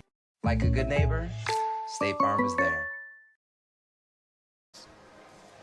Well, you see, the Rattan Lady Rams, now they have an opportunity. 24.7 seconds left. They trail by one. Here's the possession arrow is in their favor. So I don't know what strategy you want. Obviously, if you get a good shot, if they just give you a good shot, you might want to take it. But it'd be nice if you only had about 2 or 3 seconds left when you took it. So one thing you cannot do is turn the ball over. And so they have an opportunity for some heroics to win this game. But number one, they're going to have to inbound it. So you have to get a good inbound pass, and then you're going to have to work around where you get yourself in a position to win the game on a final shot. What Antlers is going to do is, it's basically a couple of things. One, don't foul. Don't foul them. You do have a foul to give, but just one. And so try to steal the inbound pass. And keep in mind that Antlers does have the 1-point lead, and so if you get the ball back, just make sure you don't throw it away. In fact, Antlers will probably call timeout. Bounce pass is good. Into Hockett. Hockett not wasting any time getting inside, and she takes the shot. It goes off. Rebound inside by Williams. Williams can't, and Williams gets it knocked loose, and now Buffalo winds up with it.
Got to send Ross to the free throw line.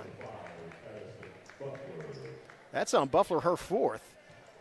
And that also puts the Antlers in the position of next foul sends Rattan to the free throw line as well. That was in the act of shooting, so she will go shoot too. So I don't know what the strategy is. It's 4.7 seconds left. You definitely want to make the first one. But then you may want to purposely miss the second one. I don't know. First one falls through on a bounce that it hovered in the air with the hearts of Rattan Rams fans and falls through. 2-point game. So now here's the thing. If you hit this one, you're still down by one. I don't know if you shoot to make it or shoot to miss it and try to get a rebound. Let's see what happens. And it did look like she did try to throw it hard in there to get the rebound. But the Lady Cats managed to get the rebound, and a huge rebound it was. There's 3.9 seconds left. You can expect, we're going to stay right here during this timeout. You expect the Antlers team to get the inbound pass. That's first, and then immediately if they do get it inbounds, there's under 5 seconds left. You don't have to worry about getting it across half court. You can just run the timeout. I would assume if you did get it immediately in, then you will be instantly fouled by Rattan. They're going to send you back to the free throw line. 3.9 seconds left, though. That's not a whole lot of time, even if you send them to the free throw line, because then you have to get a rebound. And also get it to somebody that can chunk it at the bucket within the next 3.9 seconds. Yeah, a lot to happen before then, though. So one of the strategies that Rattan's going to do is basically steal the rebound. Or sorry, steal the inbound pass. That's the idea here. And for Antlers, they may just send somebody sprinting toward the basket and throw it down at that end, because that way, even if they intercept it, you lose a lot. That's exactly what they're doing. Oh, it's a little short, and then there is an immediate foul. As that pass Hubbard was a little short. It looked like they were sending Buffalo sprinting toward the basket, and the ball was thrown a little short. And so with 1.6 seconds, it's a 2-point basketball, even if I don't know. Even she misses one of those. I don't know if there's enough time to get the rebound and complete it for Rattan, but we shall see. Man, Antlers just dead ice water running through their veins from the free throw line. That's the 5th free throw in a row for Antlers. And when it counted, man, I get so many games are won or lost at the charity stripe, and Antlers has shown a lot of discipline in making their shots when they needed to. Second one also good, and that's going to salt it away. 4-point game, and so that's the way it's going to end. Antlers and Rattan battled right until the end of that one, but it's the Lady Cats with the victory, and hand it to them. They earned it, and they earned it from that free throw line. So they will advance in the winner's bracket. Rattan will advance in the consolation bracket, and we'll see them again later this week. We're going to take, as you see, the Antlers boys team coming on to the court. The Bearcats at the Savage Head at center court. We'll be back in about 15 minutes or so with the tip-off of the final game for tonight, the boys contest between Valliant and Antlers. We'll see you in about 15 minutes. As the seasons change in southeast Oklahoma and temperatures begin to drop, the demand for propane rises.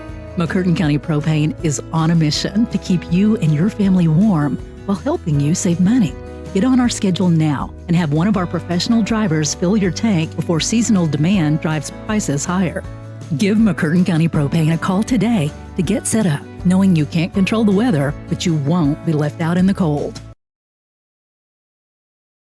At McCurtain County National Bank, we are continually seeking ways to meet the changing needs of our customers. We offer a full range of services such as free checking, online and mobile banking, as well as great rates on cabin and construction loans. We're providing results through better service while giving you a greater value for your dollar.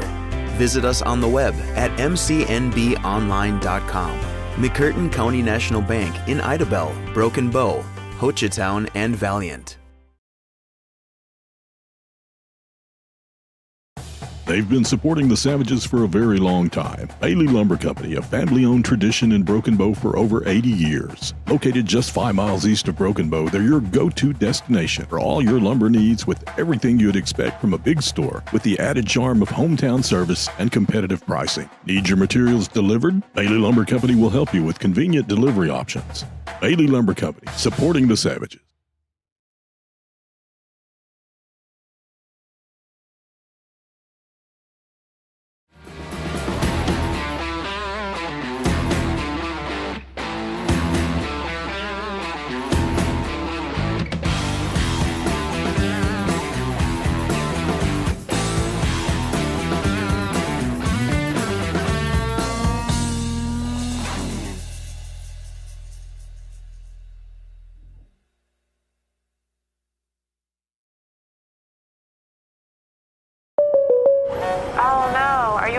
Yeah, got a pretty big fender bender here. Don't worry, State Farm's got you covered. That's great to hear. Robin, what's going on? We're gonna get you a tow truck, Mike. Thank you. Real fender bender going on. Fender bender. Fender bender. Fender bender. Fender bender. Everybody remain calm. No reason to panic. Go with the one that's here to help life go right. Call State Farm agent Evan Smalling at 580-584-7277.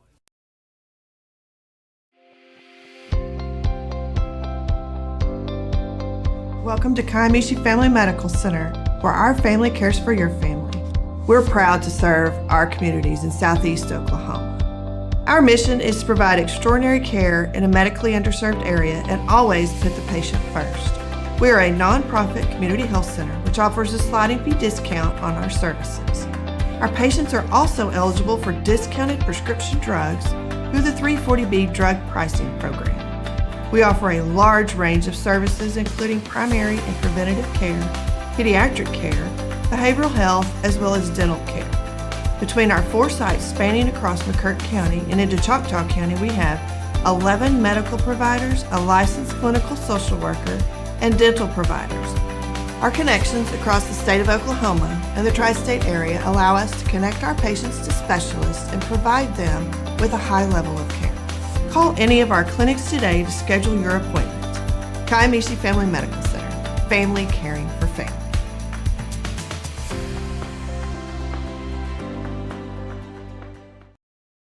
Something special is coming to Hochatown that could mean something special for your career. Choctaw Landing is looking to fill lots of great positions, so we need great people like you. Aside from offering a fun, upbeat work environment, Choctaw Landing Associates also receive great benefits. Some even receive a $1,000 signing bonus. You can check out available positions at one of our hiring events or online. Find both at careers.choctawnation.com. Choctaw Landing. All we're missing is you. This Savage live stream is made possible through contributions from Bailey Lumber Company, The Broken Tiki, Kiamichi Family Medical Center, Evan Smalling State Farm Insurance, McCurtain County Propane, Choctaw Landing, and McCurtain County National Bank.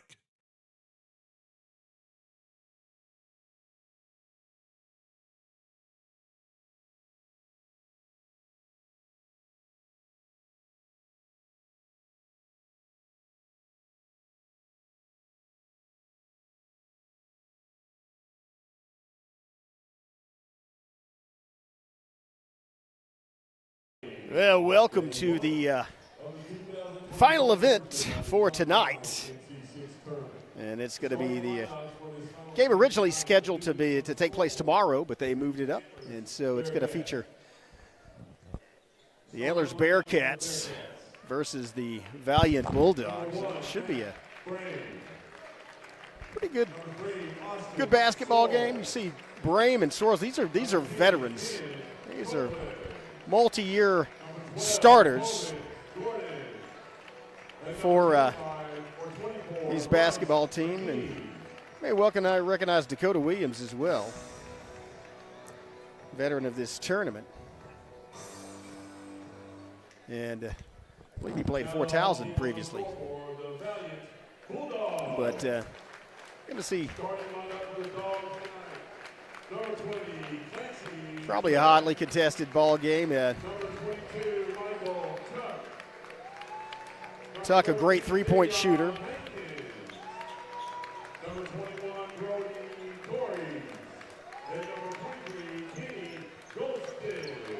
Golston, just a tremendous athlete, running back for the football team, and he's built like a running back. Tough in the paint, tough outside.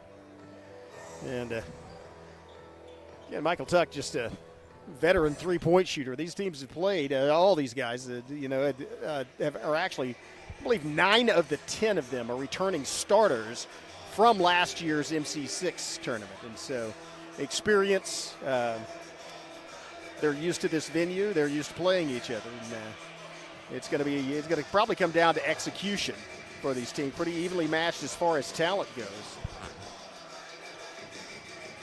As you see Golston and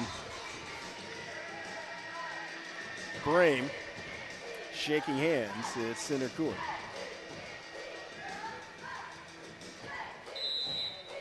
Valliant, and wow, won by Brame, wins the tip-off.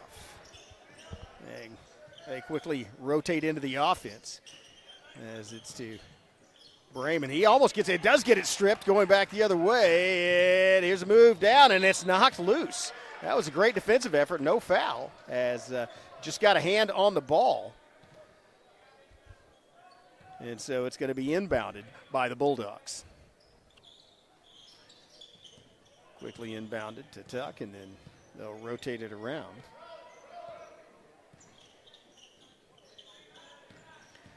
Here's a drive inside, lays it over, no good. Gets his own rebound, put back also, and that falls in. As Trapp opens up the scoring. And here's almost another turnover. Trapp almost strips it away from Brame. Out to Williams and then down in the corner. And good feed inside, and there's a foul called, and that's going to be on the Bulldogs. First one of this game. 7:09 left, first period. And so Tuck picks up his first foul by anybody. Long inbound pass to Paredes. Paredes is a good number 3, a good outside shooter as well. And the ball's knocked loose, race for it, and it's saved, or not. Looked like Williams tried to get to it, couldn't quite get there, and so it was going to be out of bounds and will be Valliant basketball.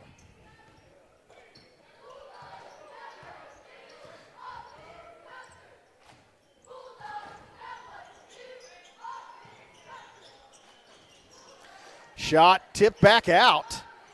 Winds up in the hands of Tuck, and here's a long three-pointer. Oh, bounces hard and winds up outside the perimeter, diving as two Antlers players go to the floor. Shot by Tuck off the mark, and a rebound inside. Putback is good, however. As Boys gets it to fall. Timeout on the floor. 4-0 is your lead for Valliant. 6:29 left in the first period. We'll be right back. See you in 15.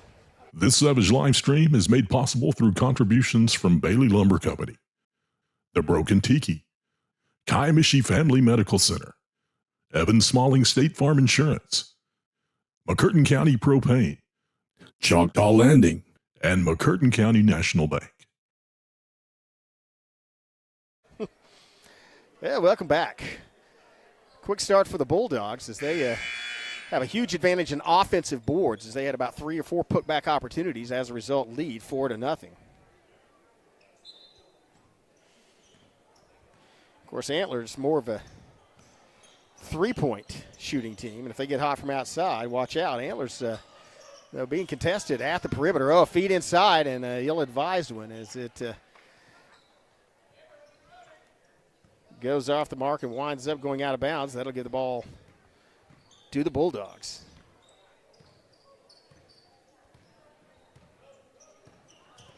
Coming back the other way.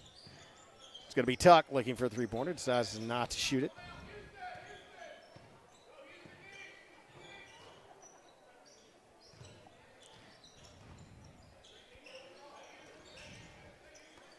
Outside, great look for Tuck from 3. He usually drops those down, but that one's a little off the mark. And put back by Golston. Golston fighting for another rebound, steps out, and so that's going to be Antlers basketball.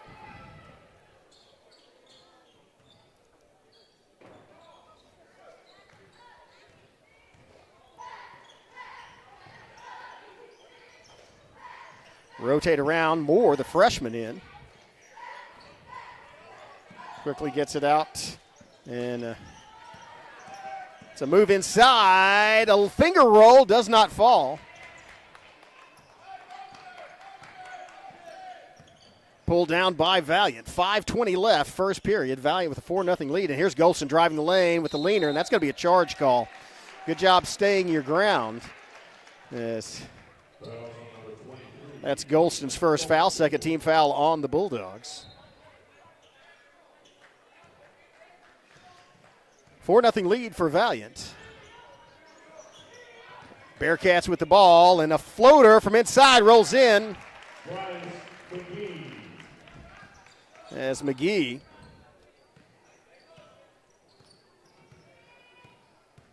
gets the Bearcats on the board. Here's a move by Tuck, rotates around and kicks it back out. Thought about a shot, and there's a wide open look from three-point, and it's just off the mark. And here's a fast break, a 3-on-2 break for the Bearcats as they fire it off. Kind of an alley-oop. Doesn't work, though, as Golston flies in and grabs the rebound. Now it's knocked loose, but back into the hands of the Valliant Bulldogs, and they will set back up. Here's a three-pointer on the way, and that's drilled up and down as Tuck It opens up, and he can get hot and dangerous from outside. Tuck, a tremendous three-point shooter. Paredes looking from the other side. And it's just taken away. Tuck just strips the ball. 2-on-1 break, and Tuck just lays it in for an easy two. Oh, sorry, that was Trap. That was 22. No, I had those guys mixed up. Trap for two. And almost another. He went for the steal again. Thrown outside. Feed inside. Golston gets a hand on it. Another turnover. 9-2 advantage for Valliant. And now they have a wide open look from the other side. It's going to be Trap for three. Boom. Or sorry, that was Tuck. I got those two guys mixed up, but they both shot the same shot from the same spot with the same result, and it has been all Valliant. 12-2 is your score. They lead by 10. 3:33 left, first period. Be right back in 15. Aside from offering a fun, upbeat work environment, Choctaw Landing Associates also receive great benefits. Some even receive a $1,000 signing bonus. You can check out available positions at one of our hiring events or online. Find both at careers.choctawnation.com.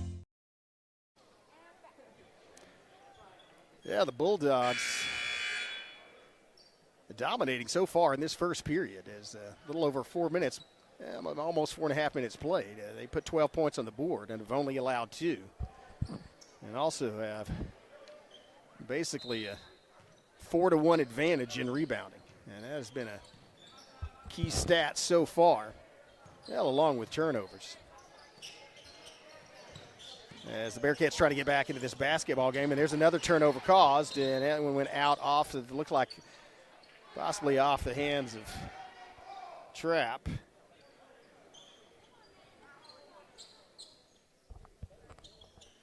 And so it'll be inbound by the Bearcats. Quickly inbound into the backcourt. Brame brings it across into the forecourt. And there's a collision. And quickly gets it to Parkins. And then gets it. And it's just taken away once again.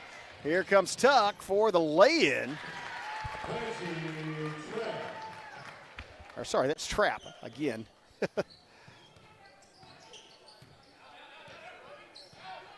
22, not 21. Here comes another press. So they just are not allowing anything inside. And here comes a kick back out by Brame. Should say that's Matt Brame to Garrett Brame. To Moore. Oh, feet inside, and it's tied up. Or maybe a foul, actually a foul called on Valliant. That may be on Golston. No, that's on Tuck, sorry. That's his second foul. And so third team foul on Valliant, 0. And that ball, boy, that was a dangerous inbound pass, but a good reaction. Manages to get it out. They throw it out to Paredes. He's looking for a shot. And he drops it.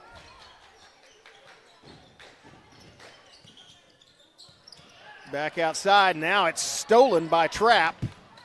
Trap in traffic, kicks it back out, and there's a wide, oh, no, I thought it was a wide open look. It is now. 3-pointer on the way, and pulled down, one-handed rebound as it's pulled down by Brame, and he goes in and lays it in. A nice soft roll. Tried to get the foul as well, and I should say Matt Brame, as Garrett Brame also in the game, but gets it back to a 10-point deficit. Here's a set 3-point shot, a little bit off, and there's a fight for the rebound, tapped by Brame, and winds up in the hand. There's going to be a charge called at the other end, as that was a good job getting back on defense by Valliant. Copeland with the charge. His first foul, first team foul for the Bearcats.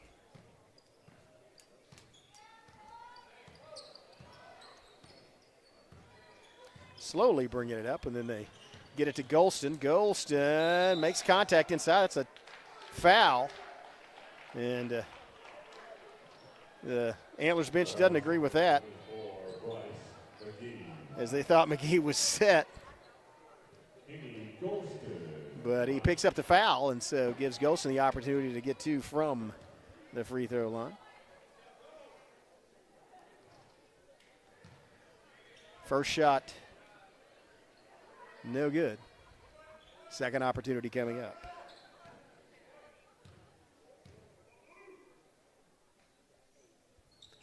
Second shot, smooth and through the bottom of the net. 11-point advantage for Antlers, 1:26 ticking left, first period.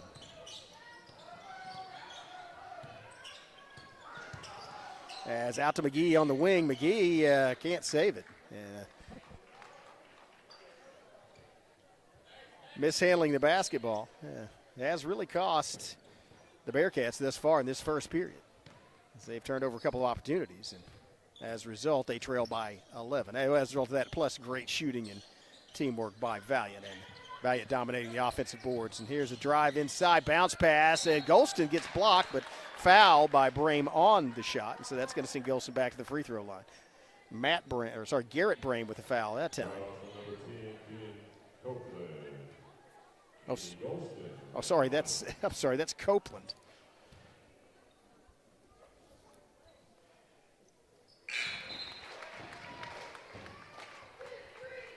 That first free throw is good by Golston.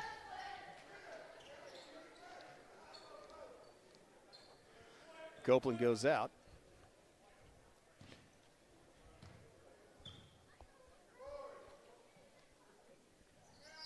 Second free throw off the mark. Rebound Copeland.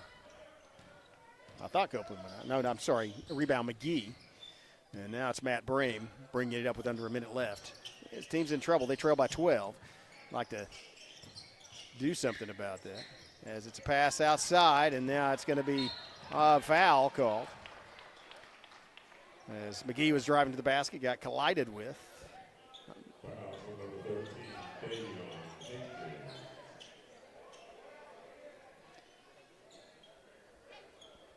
Fourth team foul on the Bulldogs. Only 44 seconds left in the period, though. They quickly get it in, then back to McGee. McGee feeds it across to Matt Brame, who feeds it outside. And then there's a travel call. Again, turn the ball over, and that's just that defense of the Bulldogs is relentless. And there just doesn't seem to be anywhere for the Bearcats to go, so they will inbound it. And maybe look for the final shot unless something pops up soon. Now there's a short jumper, but a shot's a little too short, and so it's Brame to McGee. McGee driving. McGee draws the foul and gets the bucket. That was a nice job of using his body to shield himself as he held the ball with his right hand far outside. Drew the foul. Managed to get it to go off the glass and in, and now has an opportunity to cap it off with a three-point play. They haven't put the points on the scoreboard yet, but McGee definitely made the basket, and he was definitely in the air when the foul was called, so he misses the free throw. Now they put him up and gets the rebound. McGee again driving kind of the same spot, tried to either shoot and it got blocked or tried to pass it down low. Now there's 8 seconds left, 7, and so Valliant going to have to get across and probably look for a three-point shot from Trapp. That's exactly what they do, and he didn't make it, and that's the way the first period's going to end. 10-point game, 16-6. Valliant leads as we go into the second period. We'll be back after this short break. You're watching the MC-6 on the Brookwood Network. As the seasons change in southeast Oklahoma and temperatures begin to drop, the demand for propane rises. McCurtain County Propane is on a mission to keep you and your family warm while helping you save money. Get on our schedule now and have one of our professional drivers fill your tank before seasonal demand drives prices higher. Give McCurtain County Propane a call today to get set up, knowing you can't control the weather, but you won't be left out in the cold.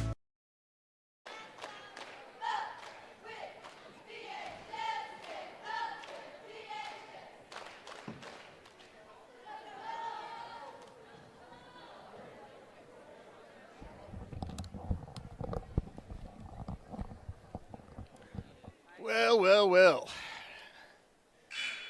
That's been all Valliant, as they have done what they need to do offensively, really dominating the offensive boards and creating turnovers when the Bearcats bring the ball up. So it's a great play by the Bulldogs on defense. And it kind of has Antlers flustered, not sure what to do, as they've a couple of those turnovers are self-inflicted, but most of them are due to the hustling of Valliant. And there's a screen by Golston. That was a great screen, and we left a wide-open look at the bucket, and it sank.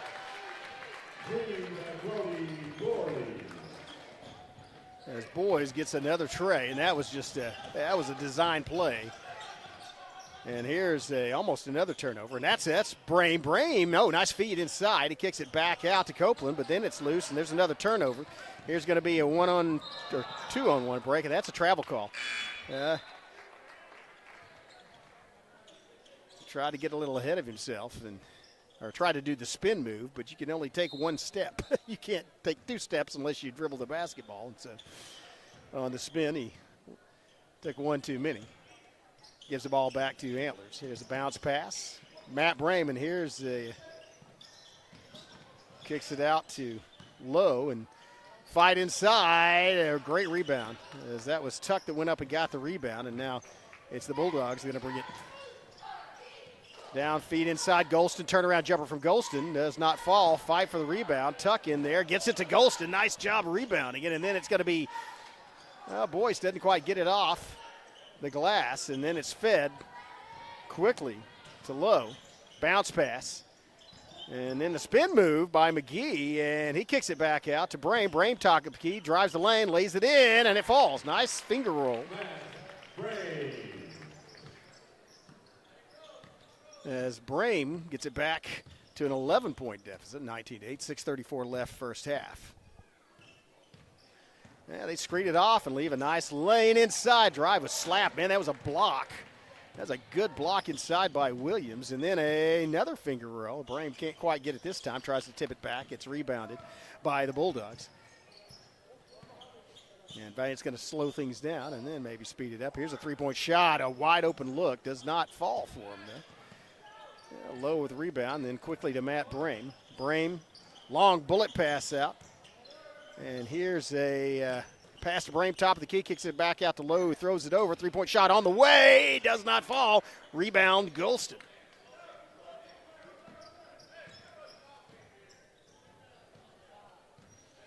.5:45 left in the half, 19-8, Valliant lead. They're going to call timeout. Timeout on the floor. We'll take one as well and be right back. You're watching the MC-6 of the Brugabo Network.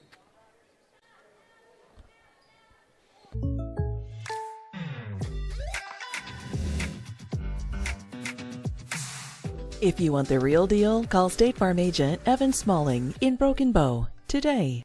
Like a good neighbor, State Farm is there.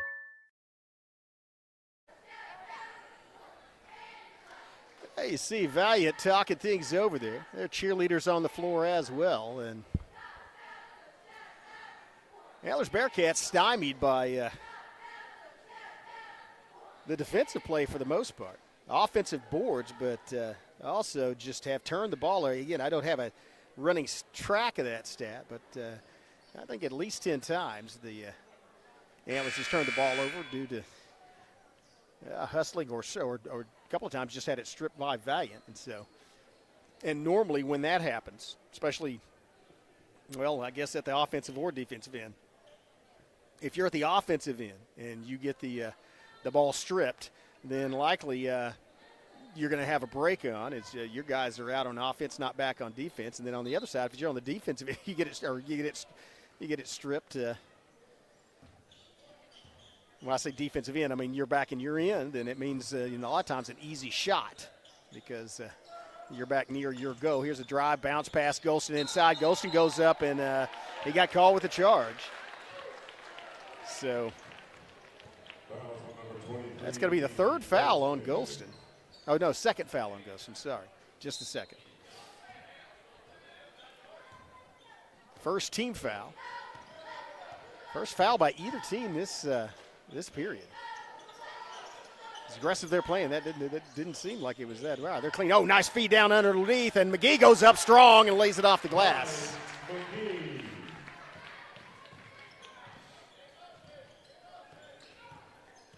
McGee with the 2, gets it back into a single-digit deficit, and here comes Trapp. He's just going to pull up and lay it down, Boyce, and that's off the mark, though. Winds up back in the hands of Antlers. Williams to Brame.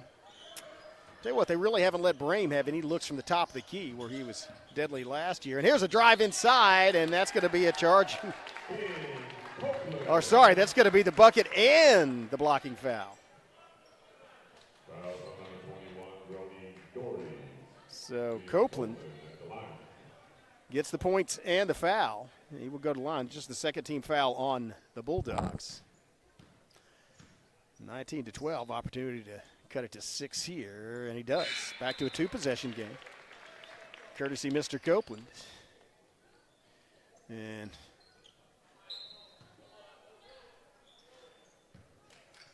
Antlers figuring some things out. One of the big differences lately is they've been able to get boards, defensive boards, which does not allow Valliant to have multiple putback attempts. Here's a turnaround jumper, and that is in and out. Rims in and out. Off the shot by Tuck, and there's a fire. Oh, wow, that was almost a great steal as Tuck went down the side, saw the ball coming, and broke on the ball. Able to grab it, but not able to keep in bounds or maintain possession of it, so it goes back to Antlers. Antlers does have the possession arrow in their favor. 4:10 left in the first half. There's a pass almost stripped from McGee, and then Brame picks it up, gets it knocked loose from him. Paredes gets it up, long cross-court pass, moved down the baseline. Now he turns around, turnaround jumper, and that was a nice putback by Matt Brame. Well, there's the experience of Matt Brame when he saw that ball come off the fingers of his teammate, realized it's probably going to bounce, so he kind of took a one-step charge at the board. He got the easy putback attempt. Now it's a 4-point game. Here comes Golston. Golston driving down the middle, lays it in, and it's another 2 points. Man, that was a nice move by Golston, as Golston makes it back to a 6-point lead for his team. Oh, great save by Williams. And now here's Brame with the leaner inside. Gets his own rebound, and then it's tied up. Possession arrow is in favor of Antlers, so they will be able to inbound. I think Brame might have felt, or maybe not. I guess it was out. I guess it wasn't a tie ball. It was out on Brame when he went to the floor. Either that or he traveled with it. Anyway, it's inbounded by Valliant. 3:18 left, first half. They lead by 6, 21-15. Led by as many as 11. Wow, ice water, just another Michael Tuck. Trap three-pointers. Here's a drive down the baseline, and that's going to be out of bounds. Tried to cut down the baseline to maybe go into the basket. It was cut off alertly by Valliant, and so another turnover. Now all of a sudden, after being a 6-point game, we're back at 9, and the Bulldogs have possession of the basketball. 2:53 left, first half. Bounce pass, Golston. Golston's going to drive, lays it high off the glass. Unkind rim, though. Looked like it was going to go in, but it rolled around, bounced back out. And into the hands of Williams. They quickly get it down to Bearcats, feed it down under the goal. Now a kick back out. It's Paredes for 3. Paredes off the mark. Paredes is a good 3-point shooter. That's his first shot of the game. And so now still a 9-point lead. Opportunity for Valliant to go back into double digits on this possession. Bounce pass. And shot in. So a block inside and then a steal and then it's stolen back. And scramble for the basketball. 2-on-1 break and the lay-in.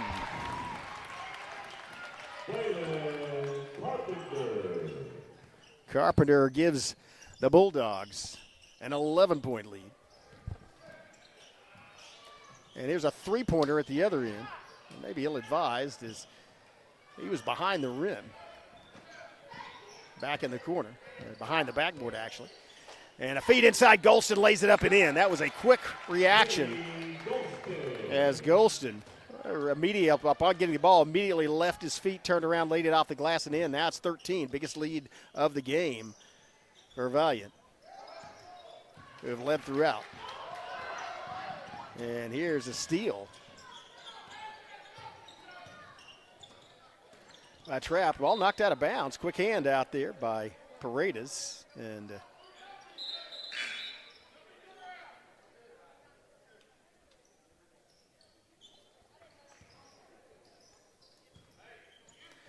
from Tuck to Trapp. And back to center court. Bounce pass, three-point shot on the way. Rims in and out. Man, unkind rim and a foul called on the rebound. Carpenter picks up his first foul, third team foul on the Bulldogs. No fouls yet on the Bearcats. Very clean period for them.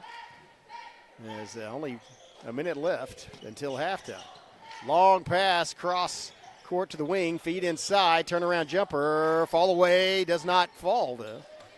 Rebound inside by Carpenter, bounce pass. Quickly gets it to Trapp, Trapp driving, Trapp, bounce pass for Trapp to Golston. That was great teamwork. Golston with the easy put in off the assist from Trapp, and all of a sudden 30-15, 15-point lead for Valliant with 30 seconds left, and more trouble for Antlers as an opportunistic steal. Valliant working down in the corner. Trapp gets a player off its feet and sinks it. Trapp with a two-pointer. Out at three-point line, pump fake, and got the defender off his feet and then dribbled around and sank the two-pointer. Good adjustment. 7 seconds left. 6. Brame feeds inside, and then there's the foul at the end. So shot doesn't fall, but that is going to send Copeland to the free throw line with 3.5 seconds left in the first half. That's the second one, or sorry, the third one on Tuck. Tuck in a little bit of free throw, or sorry, a little bit of foul trouble. And it'll be Copeland at the free throw line. First one rolls around and falls through. Gets Antlers to 16. Second one to follow. And there's a lane. Number 3 rolled, so violation. And shot does not, it fell out short, but does not count anyway. And so they're going to set up and try to prevent this last 3.5 seconds, try to prevent Valliant from getting a shot off. Here's Tuck, throws it into Golston. Golston releases it and it hits the top, kind of dead center at the top of the glass, but bounces back to earth. No good, but Valliant will go in the locker room leading 32-16, 16-point lead for the Bulldogs. We'll be back with second half action in about 10 minutes. See you then.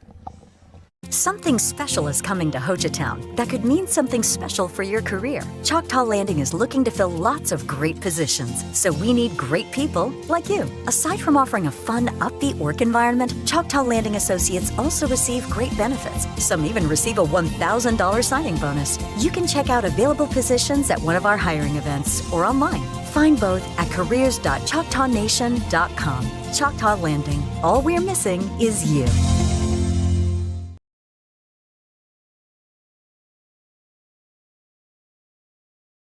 As the seasons change in southeast Oklahoma and temperatures begin to drop, the demand for propane rises.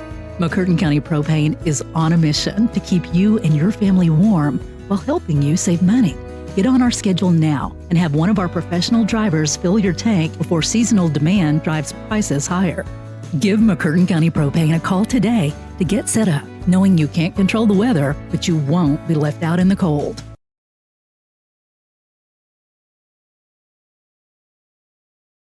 At McCurtain County National Bank, we are continually seeking ways to meet the changing needs of our customers. We offer a full range of services such as free checking, online and mobile banking, as well as great rates on cabin and construction loans. We're providing results through better service while giving you a greater value for your dollar. Visit us on the web at mcnbonline.com. McCurtain County National Bank in Idabel, Broken Bow, Hochatown, and Valliant.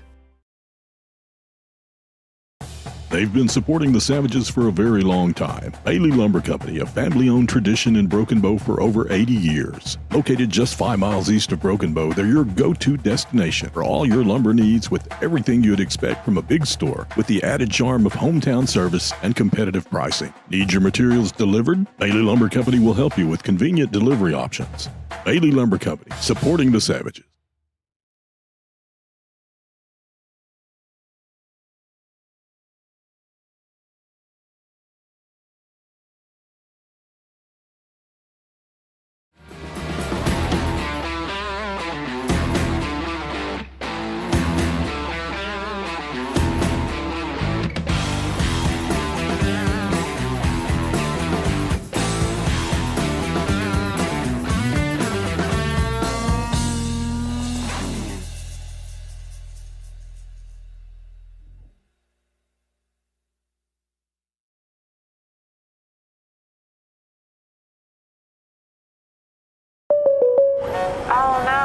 okay, Mike? Yeah, got a pretty big fender bender here. Don't worry. State Farm's got you covered.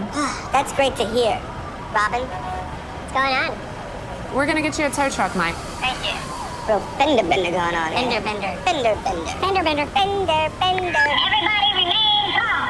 No reason to panic. Go with the one that's here to help life go right. Call State Farm agent Evan Smalling at 580-584-7277.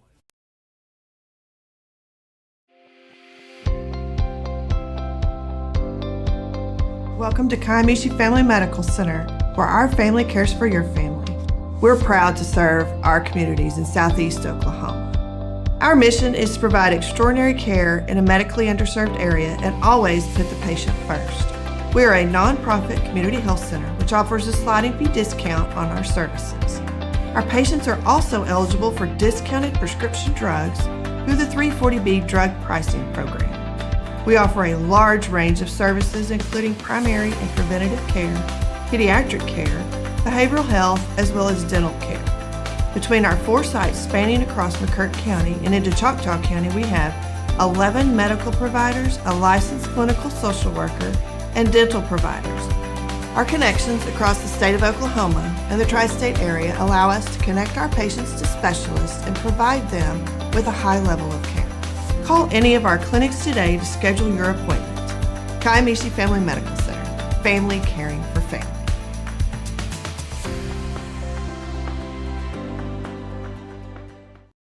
This Savage live stream is made possible through contributions from Bailey Lumber Company, The Broken Tiki, Kiamichi Family Medical Center, Evan Smalling State Farm Insurance, McCurtain County Propane, Choctaw Landing, and McCurtain County National Bank.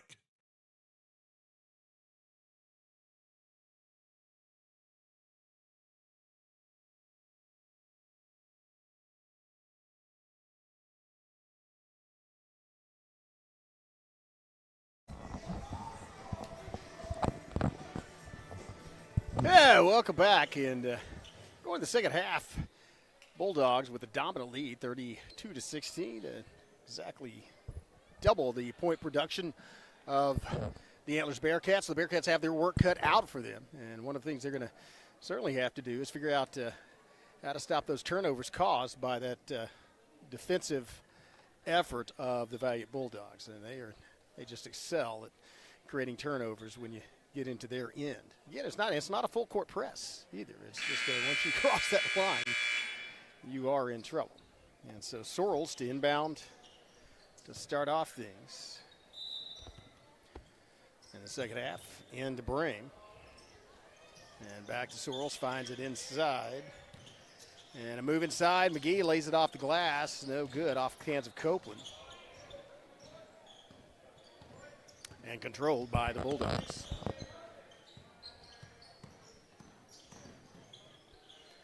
Three-point shot on the way, and that's the way the Bulldogs want to start off the second half. Kind of the way that they ended the first.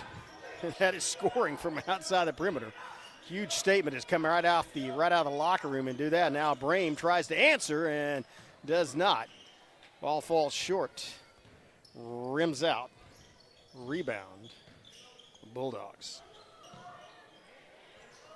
Three-pointer on the way, not good. Oh, good rebound inside, fought for McGee. McGee, long pass and controlled, fall back by Copeland. No good, put-back attempt also no good, but that is an offensive board. And there's a tie ball as both it looked like both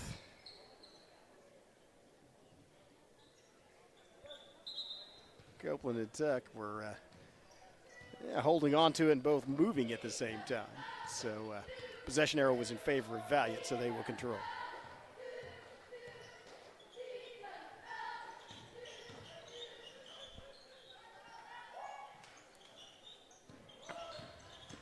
Move inside. Doris, just a block. Just rejected by McGee.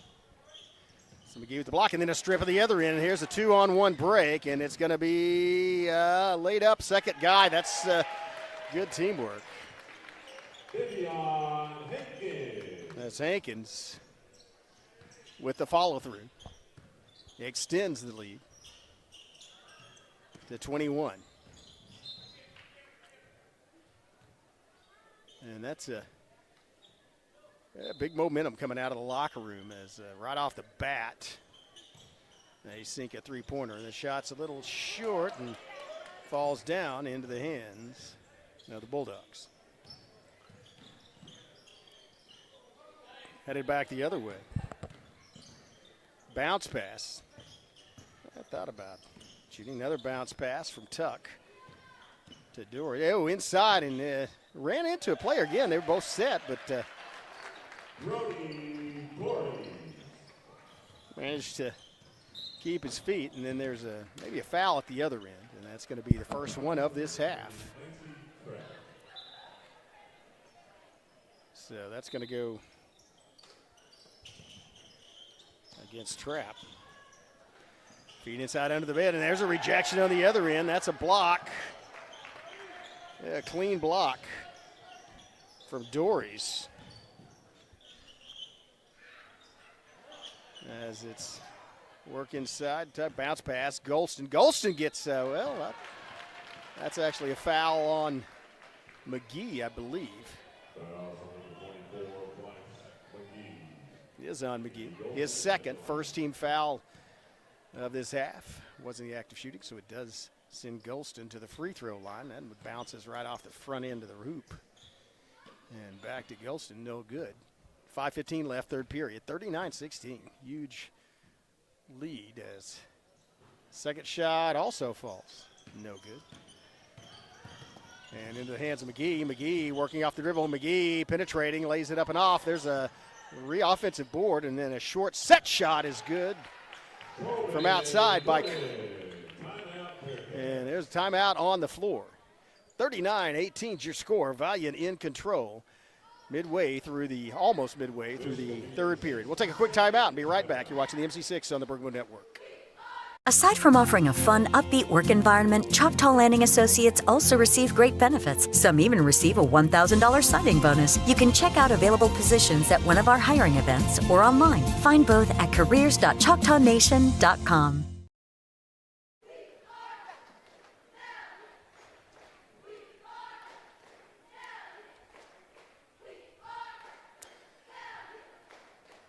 Hey, here, this cheerleaders, we are Valliant, and they are up by 21.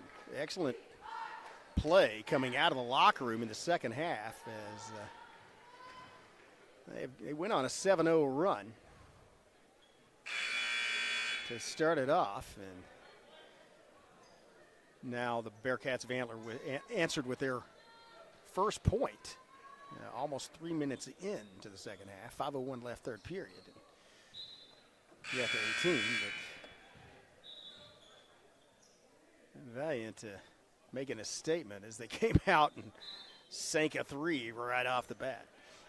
Full press on as Bearcats realizing they need to create some turnovers. Valliant also maybe have a couple guys in foul trouble.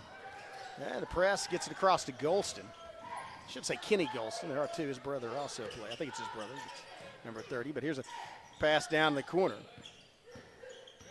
to Dories. Dories driving.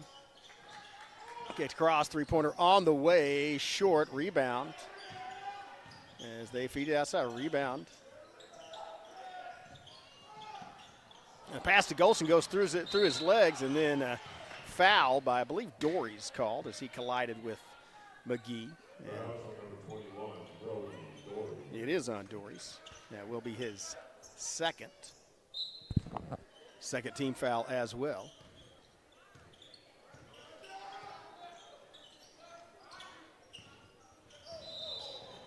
And there's a travel. And that had been caused again by the defensive scheme of Valliant. And Antlers continue to have trouble with turnovers. And there's a pass around. There's kind of a 3-on-2 break as they pass it down under. A good job getting back as it looked like McGee hustled to get back in there and prevent that advantage. And there's Golston with an offensive board. He sticks it back up and in.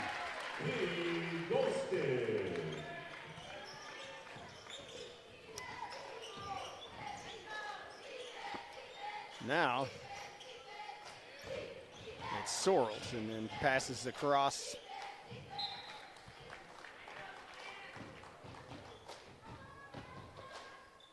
Ball's knocked out of bounds. The Sorrells pass was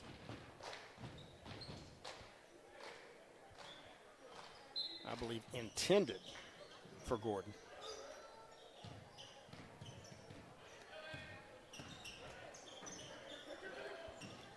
And here comes Matt Brame driving. Matt Brame has the lane, and he draws the foul. That's on Golston. That's Golston's fourth, I believe.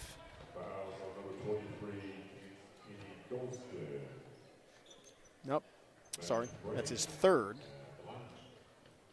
So 3 on Golston. Sends Brame to the line. First free throw off the mark. Bounces off the right side of the rim and to the floor. And Antlers seems a little bit disheartened by this onslaught of Valliant to start off this second half. Second free throw is good. Presses on in the backcourt.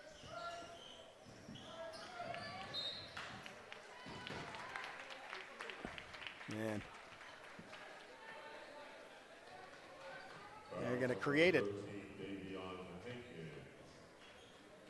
Hankins picks up his second foul. There's a nice shovel pass, just underhanded. As there's another tie. Ball possession arrow is in favor of Antlers, but again, they tried to penetrate the lane. A Valliant player got a hand on the ball, knocked it loose, and so created a scramble that resulted in a tie ball. And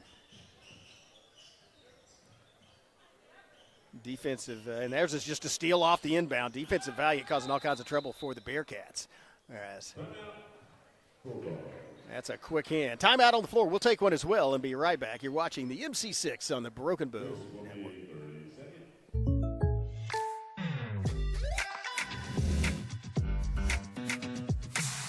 If you want the real deal, call State Farm agent Evan Smalling in Broken Bow today. Like a good neighbor, State Farm is there.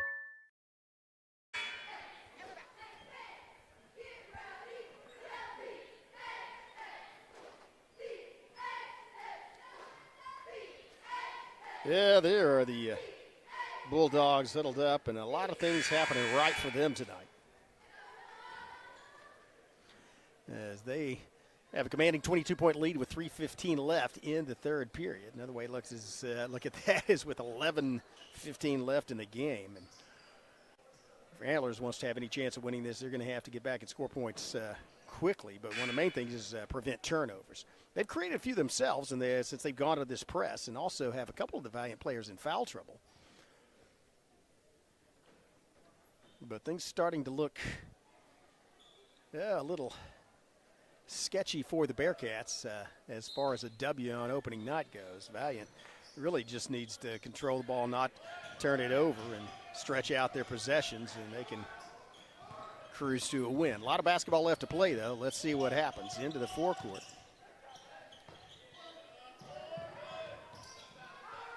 As it's scramble for the basketball, and goes off the fingertips.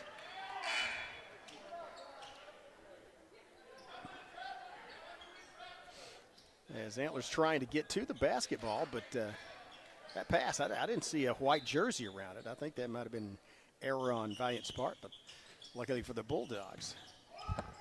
And there's a couple of McGee almost got the basketball, reaching in, trying to steal it. They're going for the basketball, and that's a smart move. You got to try to do that inside, but there's a turnaround jumper, no good, as a double team on Golston, and there's a turnover at the other end, and no need to hurry. That's going to say smart basketball. Yeah, get it to Golston and get the high percentage shot. Golston just almost unstoppable from that point inside. A couple of them got blocked, but otherwise, once they get it to him in that low post, he's been very accurate. Baseline move, kick back out, and again, through the hands and out of bounds.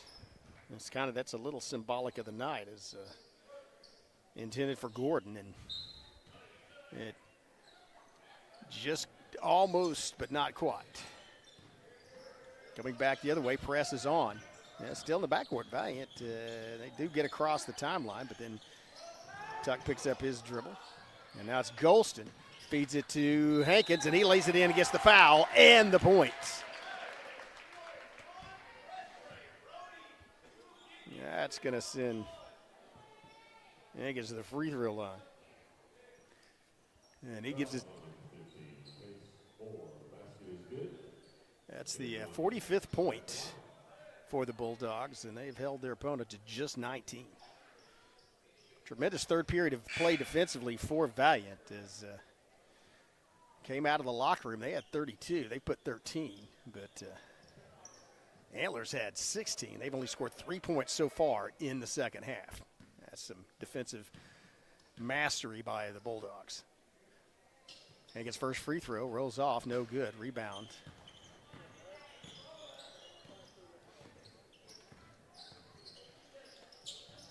Bounce pass, and Brame, gets in trouble. Feed inside, bounce pass across, and now it's stripped out. Now it's going to be Golston on the 2-on-2, and then Golston almost gets it stolen. In fact, does. He gets it knocked away, and it just rolls right into the hands. Wow, that's a hard foul. As that was some showmanship getting up there. That was kind of fancy. By Dories as he flipped back on his feet without using his hands. Hard foul. He went hard to the floor. But you talk about symbolic of the night. It was good play. I mean, Antlers had the ball knocked loose from Golston, and it bounced off a couple players and then rolled right into the hands of one of the Valliant Bulldogs. That's kind of symbolic of the night thus far. First free throw is good. Second one, not so much. But now it will be inbounded by the Bulldogs with 1:32 left in the third period. And they just dominated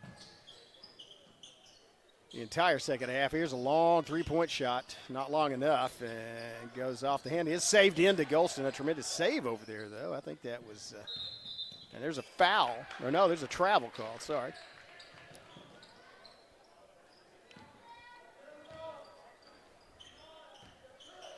That was great effort at the other end by Valliant to maintain it. And here is going to be a race for the basketball into the backcourt. Picked up and passed, and there's a collision, and that's going to be a charge called. As Tuck managed to get his feet set, did not move, and so draws the charge.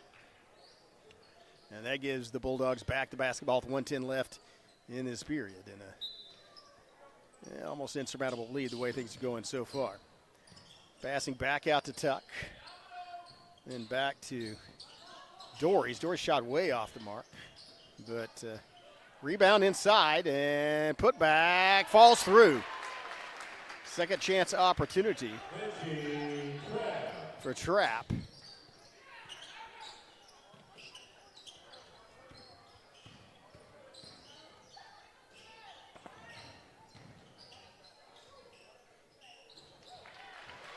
As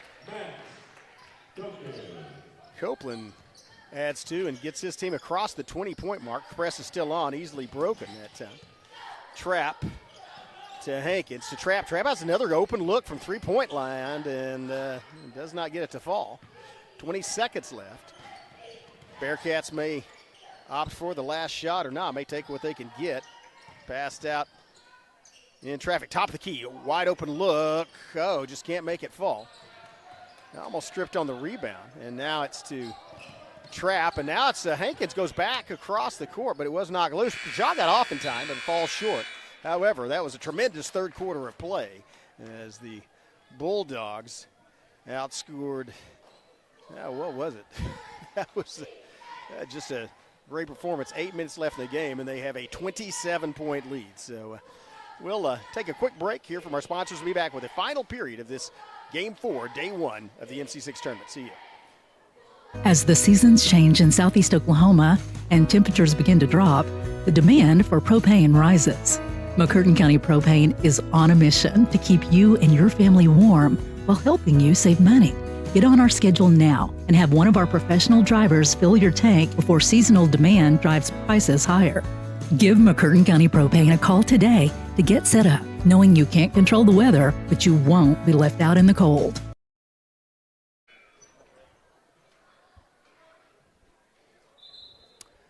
Well, 8 more minutes to play, and probably beyond the reach of the Antlers Bearcats, as there you see them looking up at the scoreboard and realizing 27. That's a hard deficit to cut into. Valliant not going to let off the gas anytime soon either. Starting lineup still in for the Bulldogs. They get it across to Dories. Dories dribbling back this way to Hankins down in the corner to Crab. Oh, it was picked off. That was a bullet pass.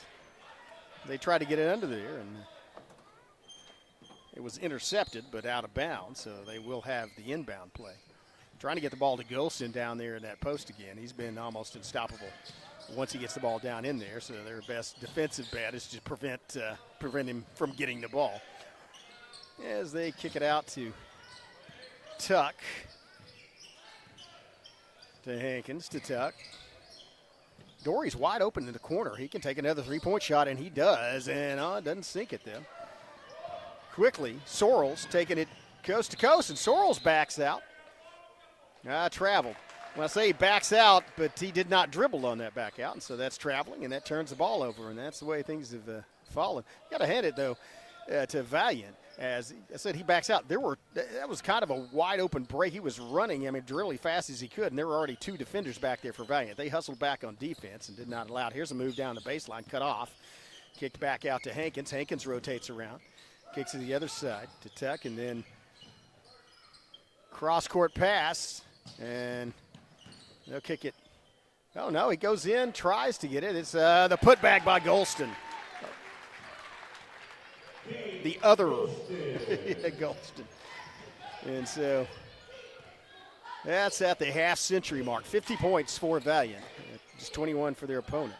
As Sorrells out of control, lost the handle on that one and wound up back in the hands of the Bulldogs.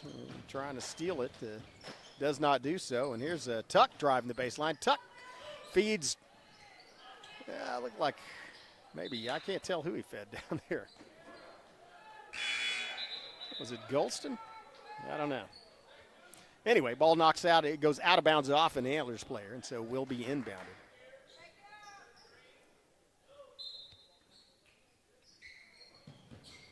Quick inbound, almost as quickly tied up. And they get it out at the top of the key, then down in the corner.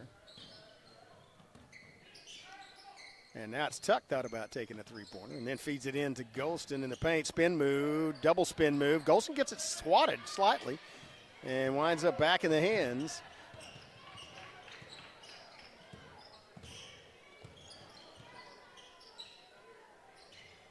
of the Bearcats. Feed inside from Williams, and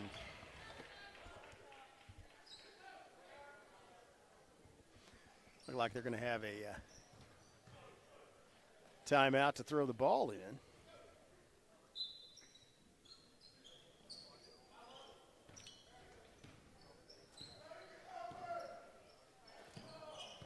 And it goes off the foot of one of the players and picked up quickly by Hankins, and he just goes straight to the hoop. Hankins saw the opportunity and took it.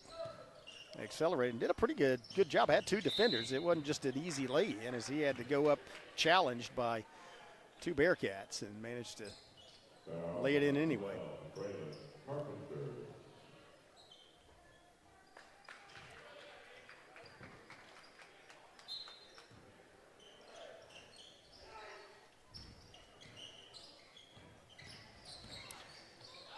Bulldogs bring it into the forecourt.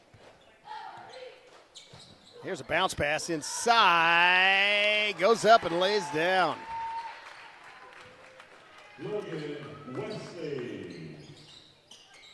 There's Drive inside, and that was, does draw a foul. I was going to say that might be ill-advised.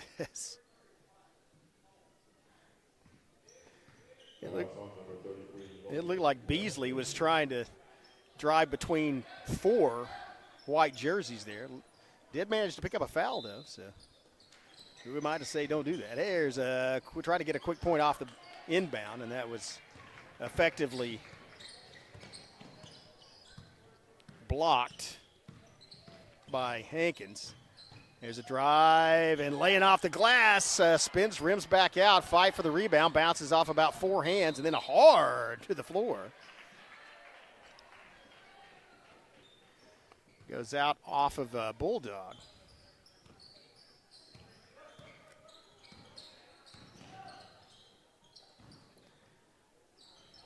There's a nice shot from the other end, a three-pointer. Beasley for 3. It's 24 now. The press still going on and almost managed to get to the basketball. Timeout called. Bench timeout called by Valliant as they were going to either get the ball tied up or lose it. And so 4:14 left of the game. Valliant in command of this one. 30-point lead, 54-24. Take a quick break and be right back. This Savage live stream is made possible through contributions from Bailey Lumber Company, The Broken Tiki, Kiamichi Family Medical Center, Evan Smalling State Farm Insurance, McCurtain County Propane, Choctaw Landing, and McCurtain County National Bank. Well,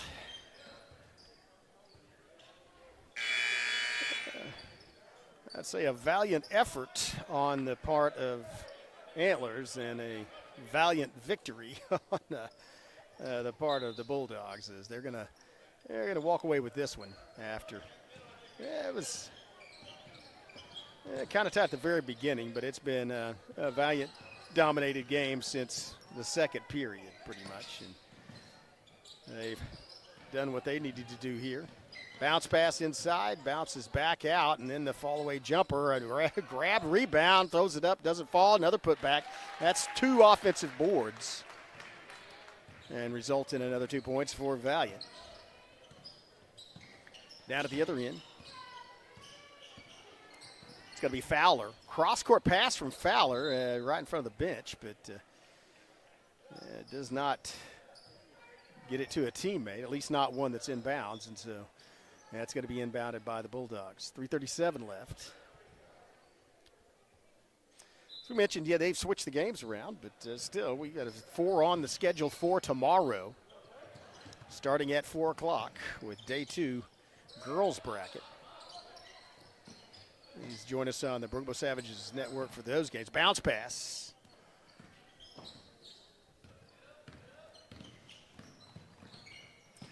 Thrown back out, and this one goes inside under the bucket, and that was partial block. Drew the foul in, got the bucket, and that's going to. Logan Wesley. It's going to send Wesley to the free throw line. And he will shoot the +1.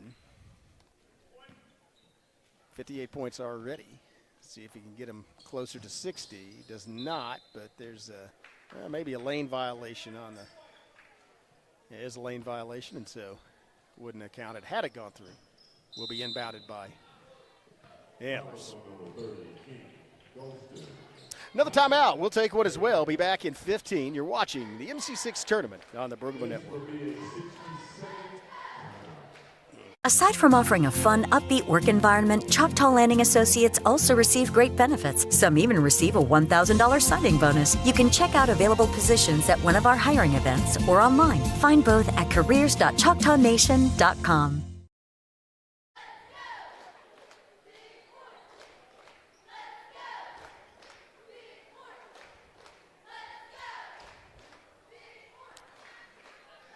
Welcome back. 3:10 left in this one. Game 4 of day 1. Valliant Bulldogs with a commanding lead. They look on their way to a victory here now. Will advance in the winners bracket, and Antlers Bearcats advance the consolation bracket. We'll be back again live streaming starting at 4 o'clock tomorrow when we have a couple of McCurtain County teams facing each other in Game 5 of the MC-6. Tip-off at 4 with the Hayworth Lions against the number 2 seeded Smithville Braves. That starts at 4, and we will follow from there with 4 more games on a Tuesday night setup, then take the Wednesday off as the tournament takes a midweek break, and rebound on the defensive board down there.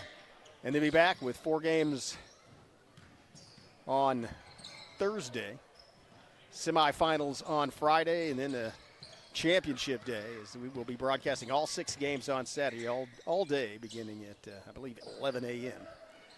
There's a pass outside as they rotate it back around, looking for an open shot. Drive, and that was didn't need to be saved. It was thrown out of bounds, and it might have been a little mental mistake, as kind of the reaction is to try to knock it back in, but it will be inbounded by Antlers. Look for a scoring opportunity. Pass to Fowler. Fowler driving. Fowler throws it up, and then he's going to be fouled, and so that's going to send Fowler to the free throw line to shoot 2. That's the 4th team foul. And so any foul he was actually in the act of shooting, I'm pretty sure, but any foul from now on by Valliant will send Antlers to the free throw line. Nice form by Fowler, sends it right through the bottom of the net. Didn't even touch the rim. Second one rims out, though. Circles around and falls to the floor. Rebounded by Valliant. Drive down, trap. Trying to run the trap and almost stolen on the cross court, not cross court, but the pass over to the wing. But not quite, couldn't quite get there, knocks it out of bounds, and so it will once again be inbounded by the Bulldogs. Into the backcourt. And then stolen back. And then it looked like it almost exchanged hands 3 times there. 2 minutes left.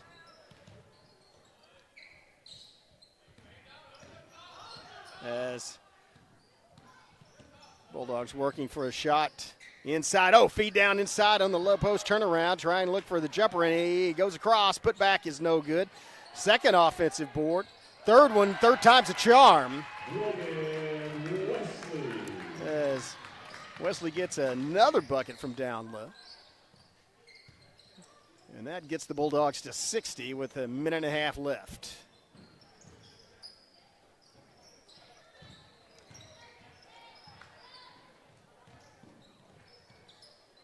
And there's a nice pass that was almost picked off. The leaner is no good, and Wesley gets the rebound.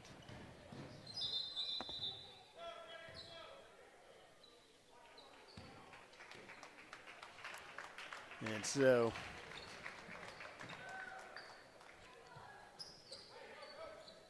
snow into the game for the Bulldogs.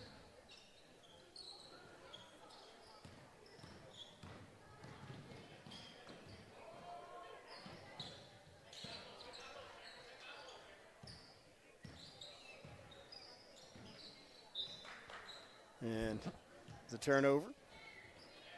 And give Antlers back the basketball. Just under a minute left, 56.7 seconds.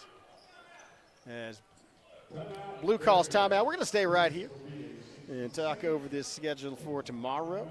As I said, we'll be broadcasting starting at 4 p.m. tomorrow, and that's pretty much the schedule the rest of the week. First game, we'll start with the first games of that day at 4. It'll be a girls' game, and then I think the way they're doing it this year is following the first round.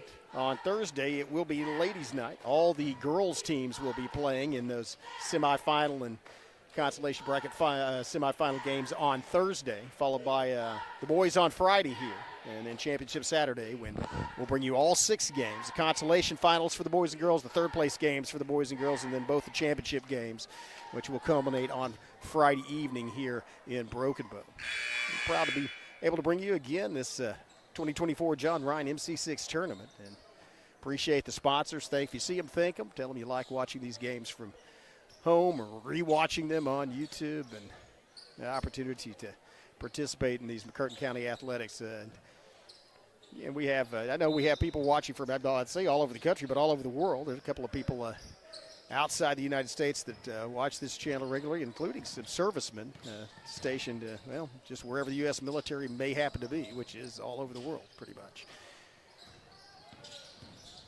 Here's a set shot jumper, and it falls a little short and is pulled out of the air.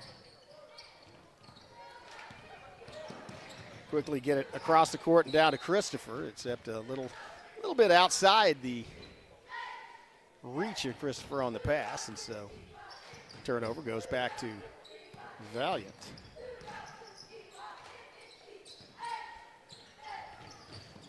And now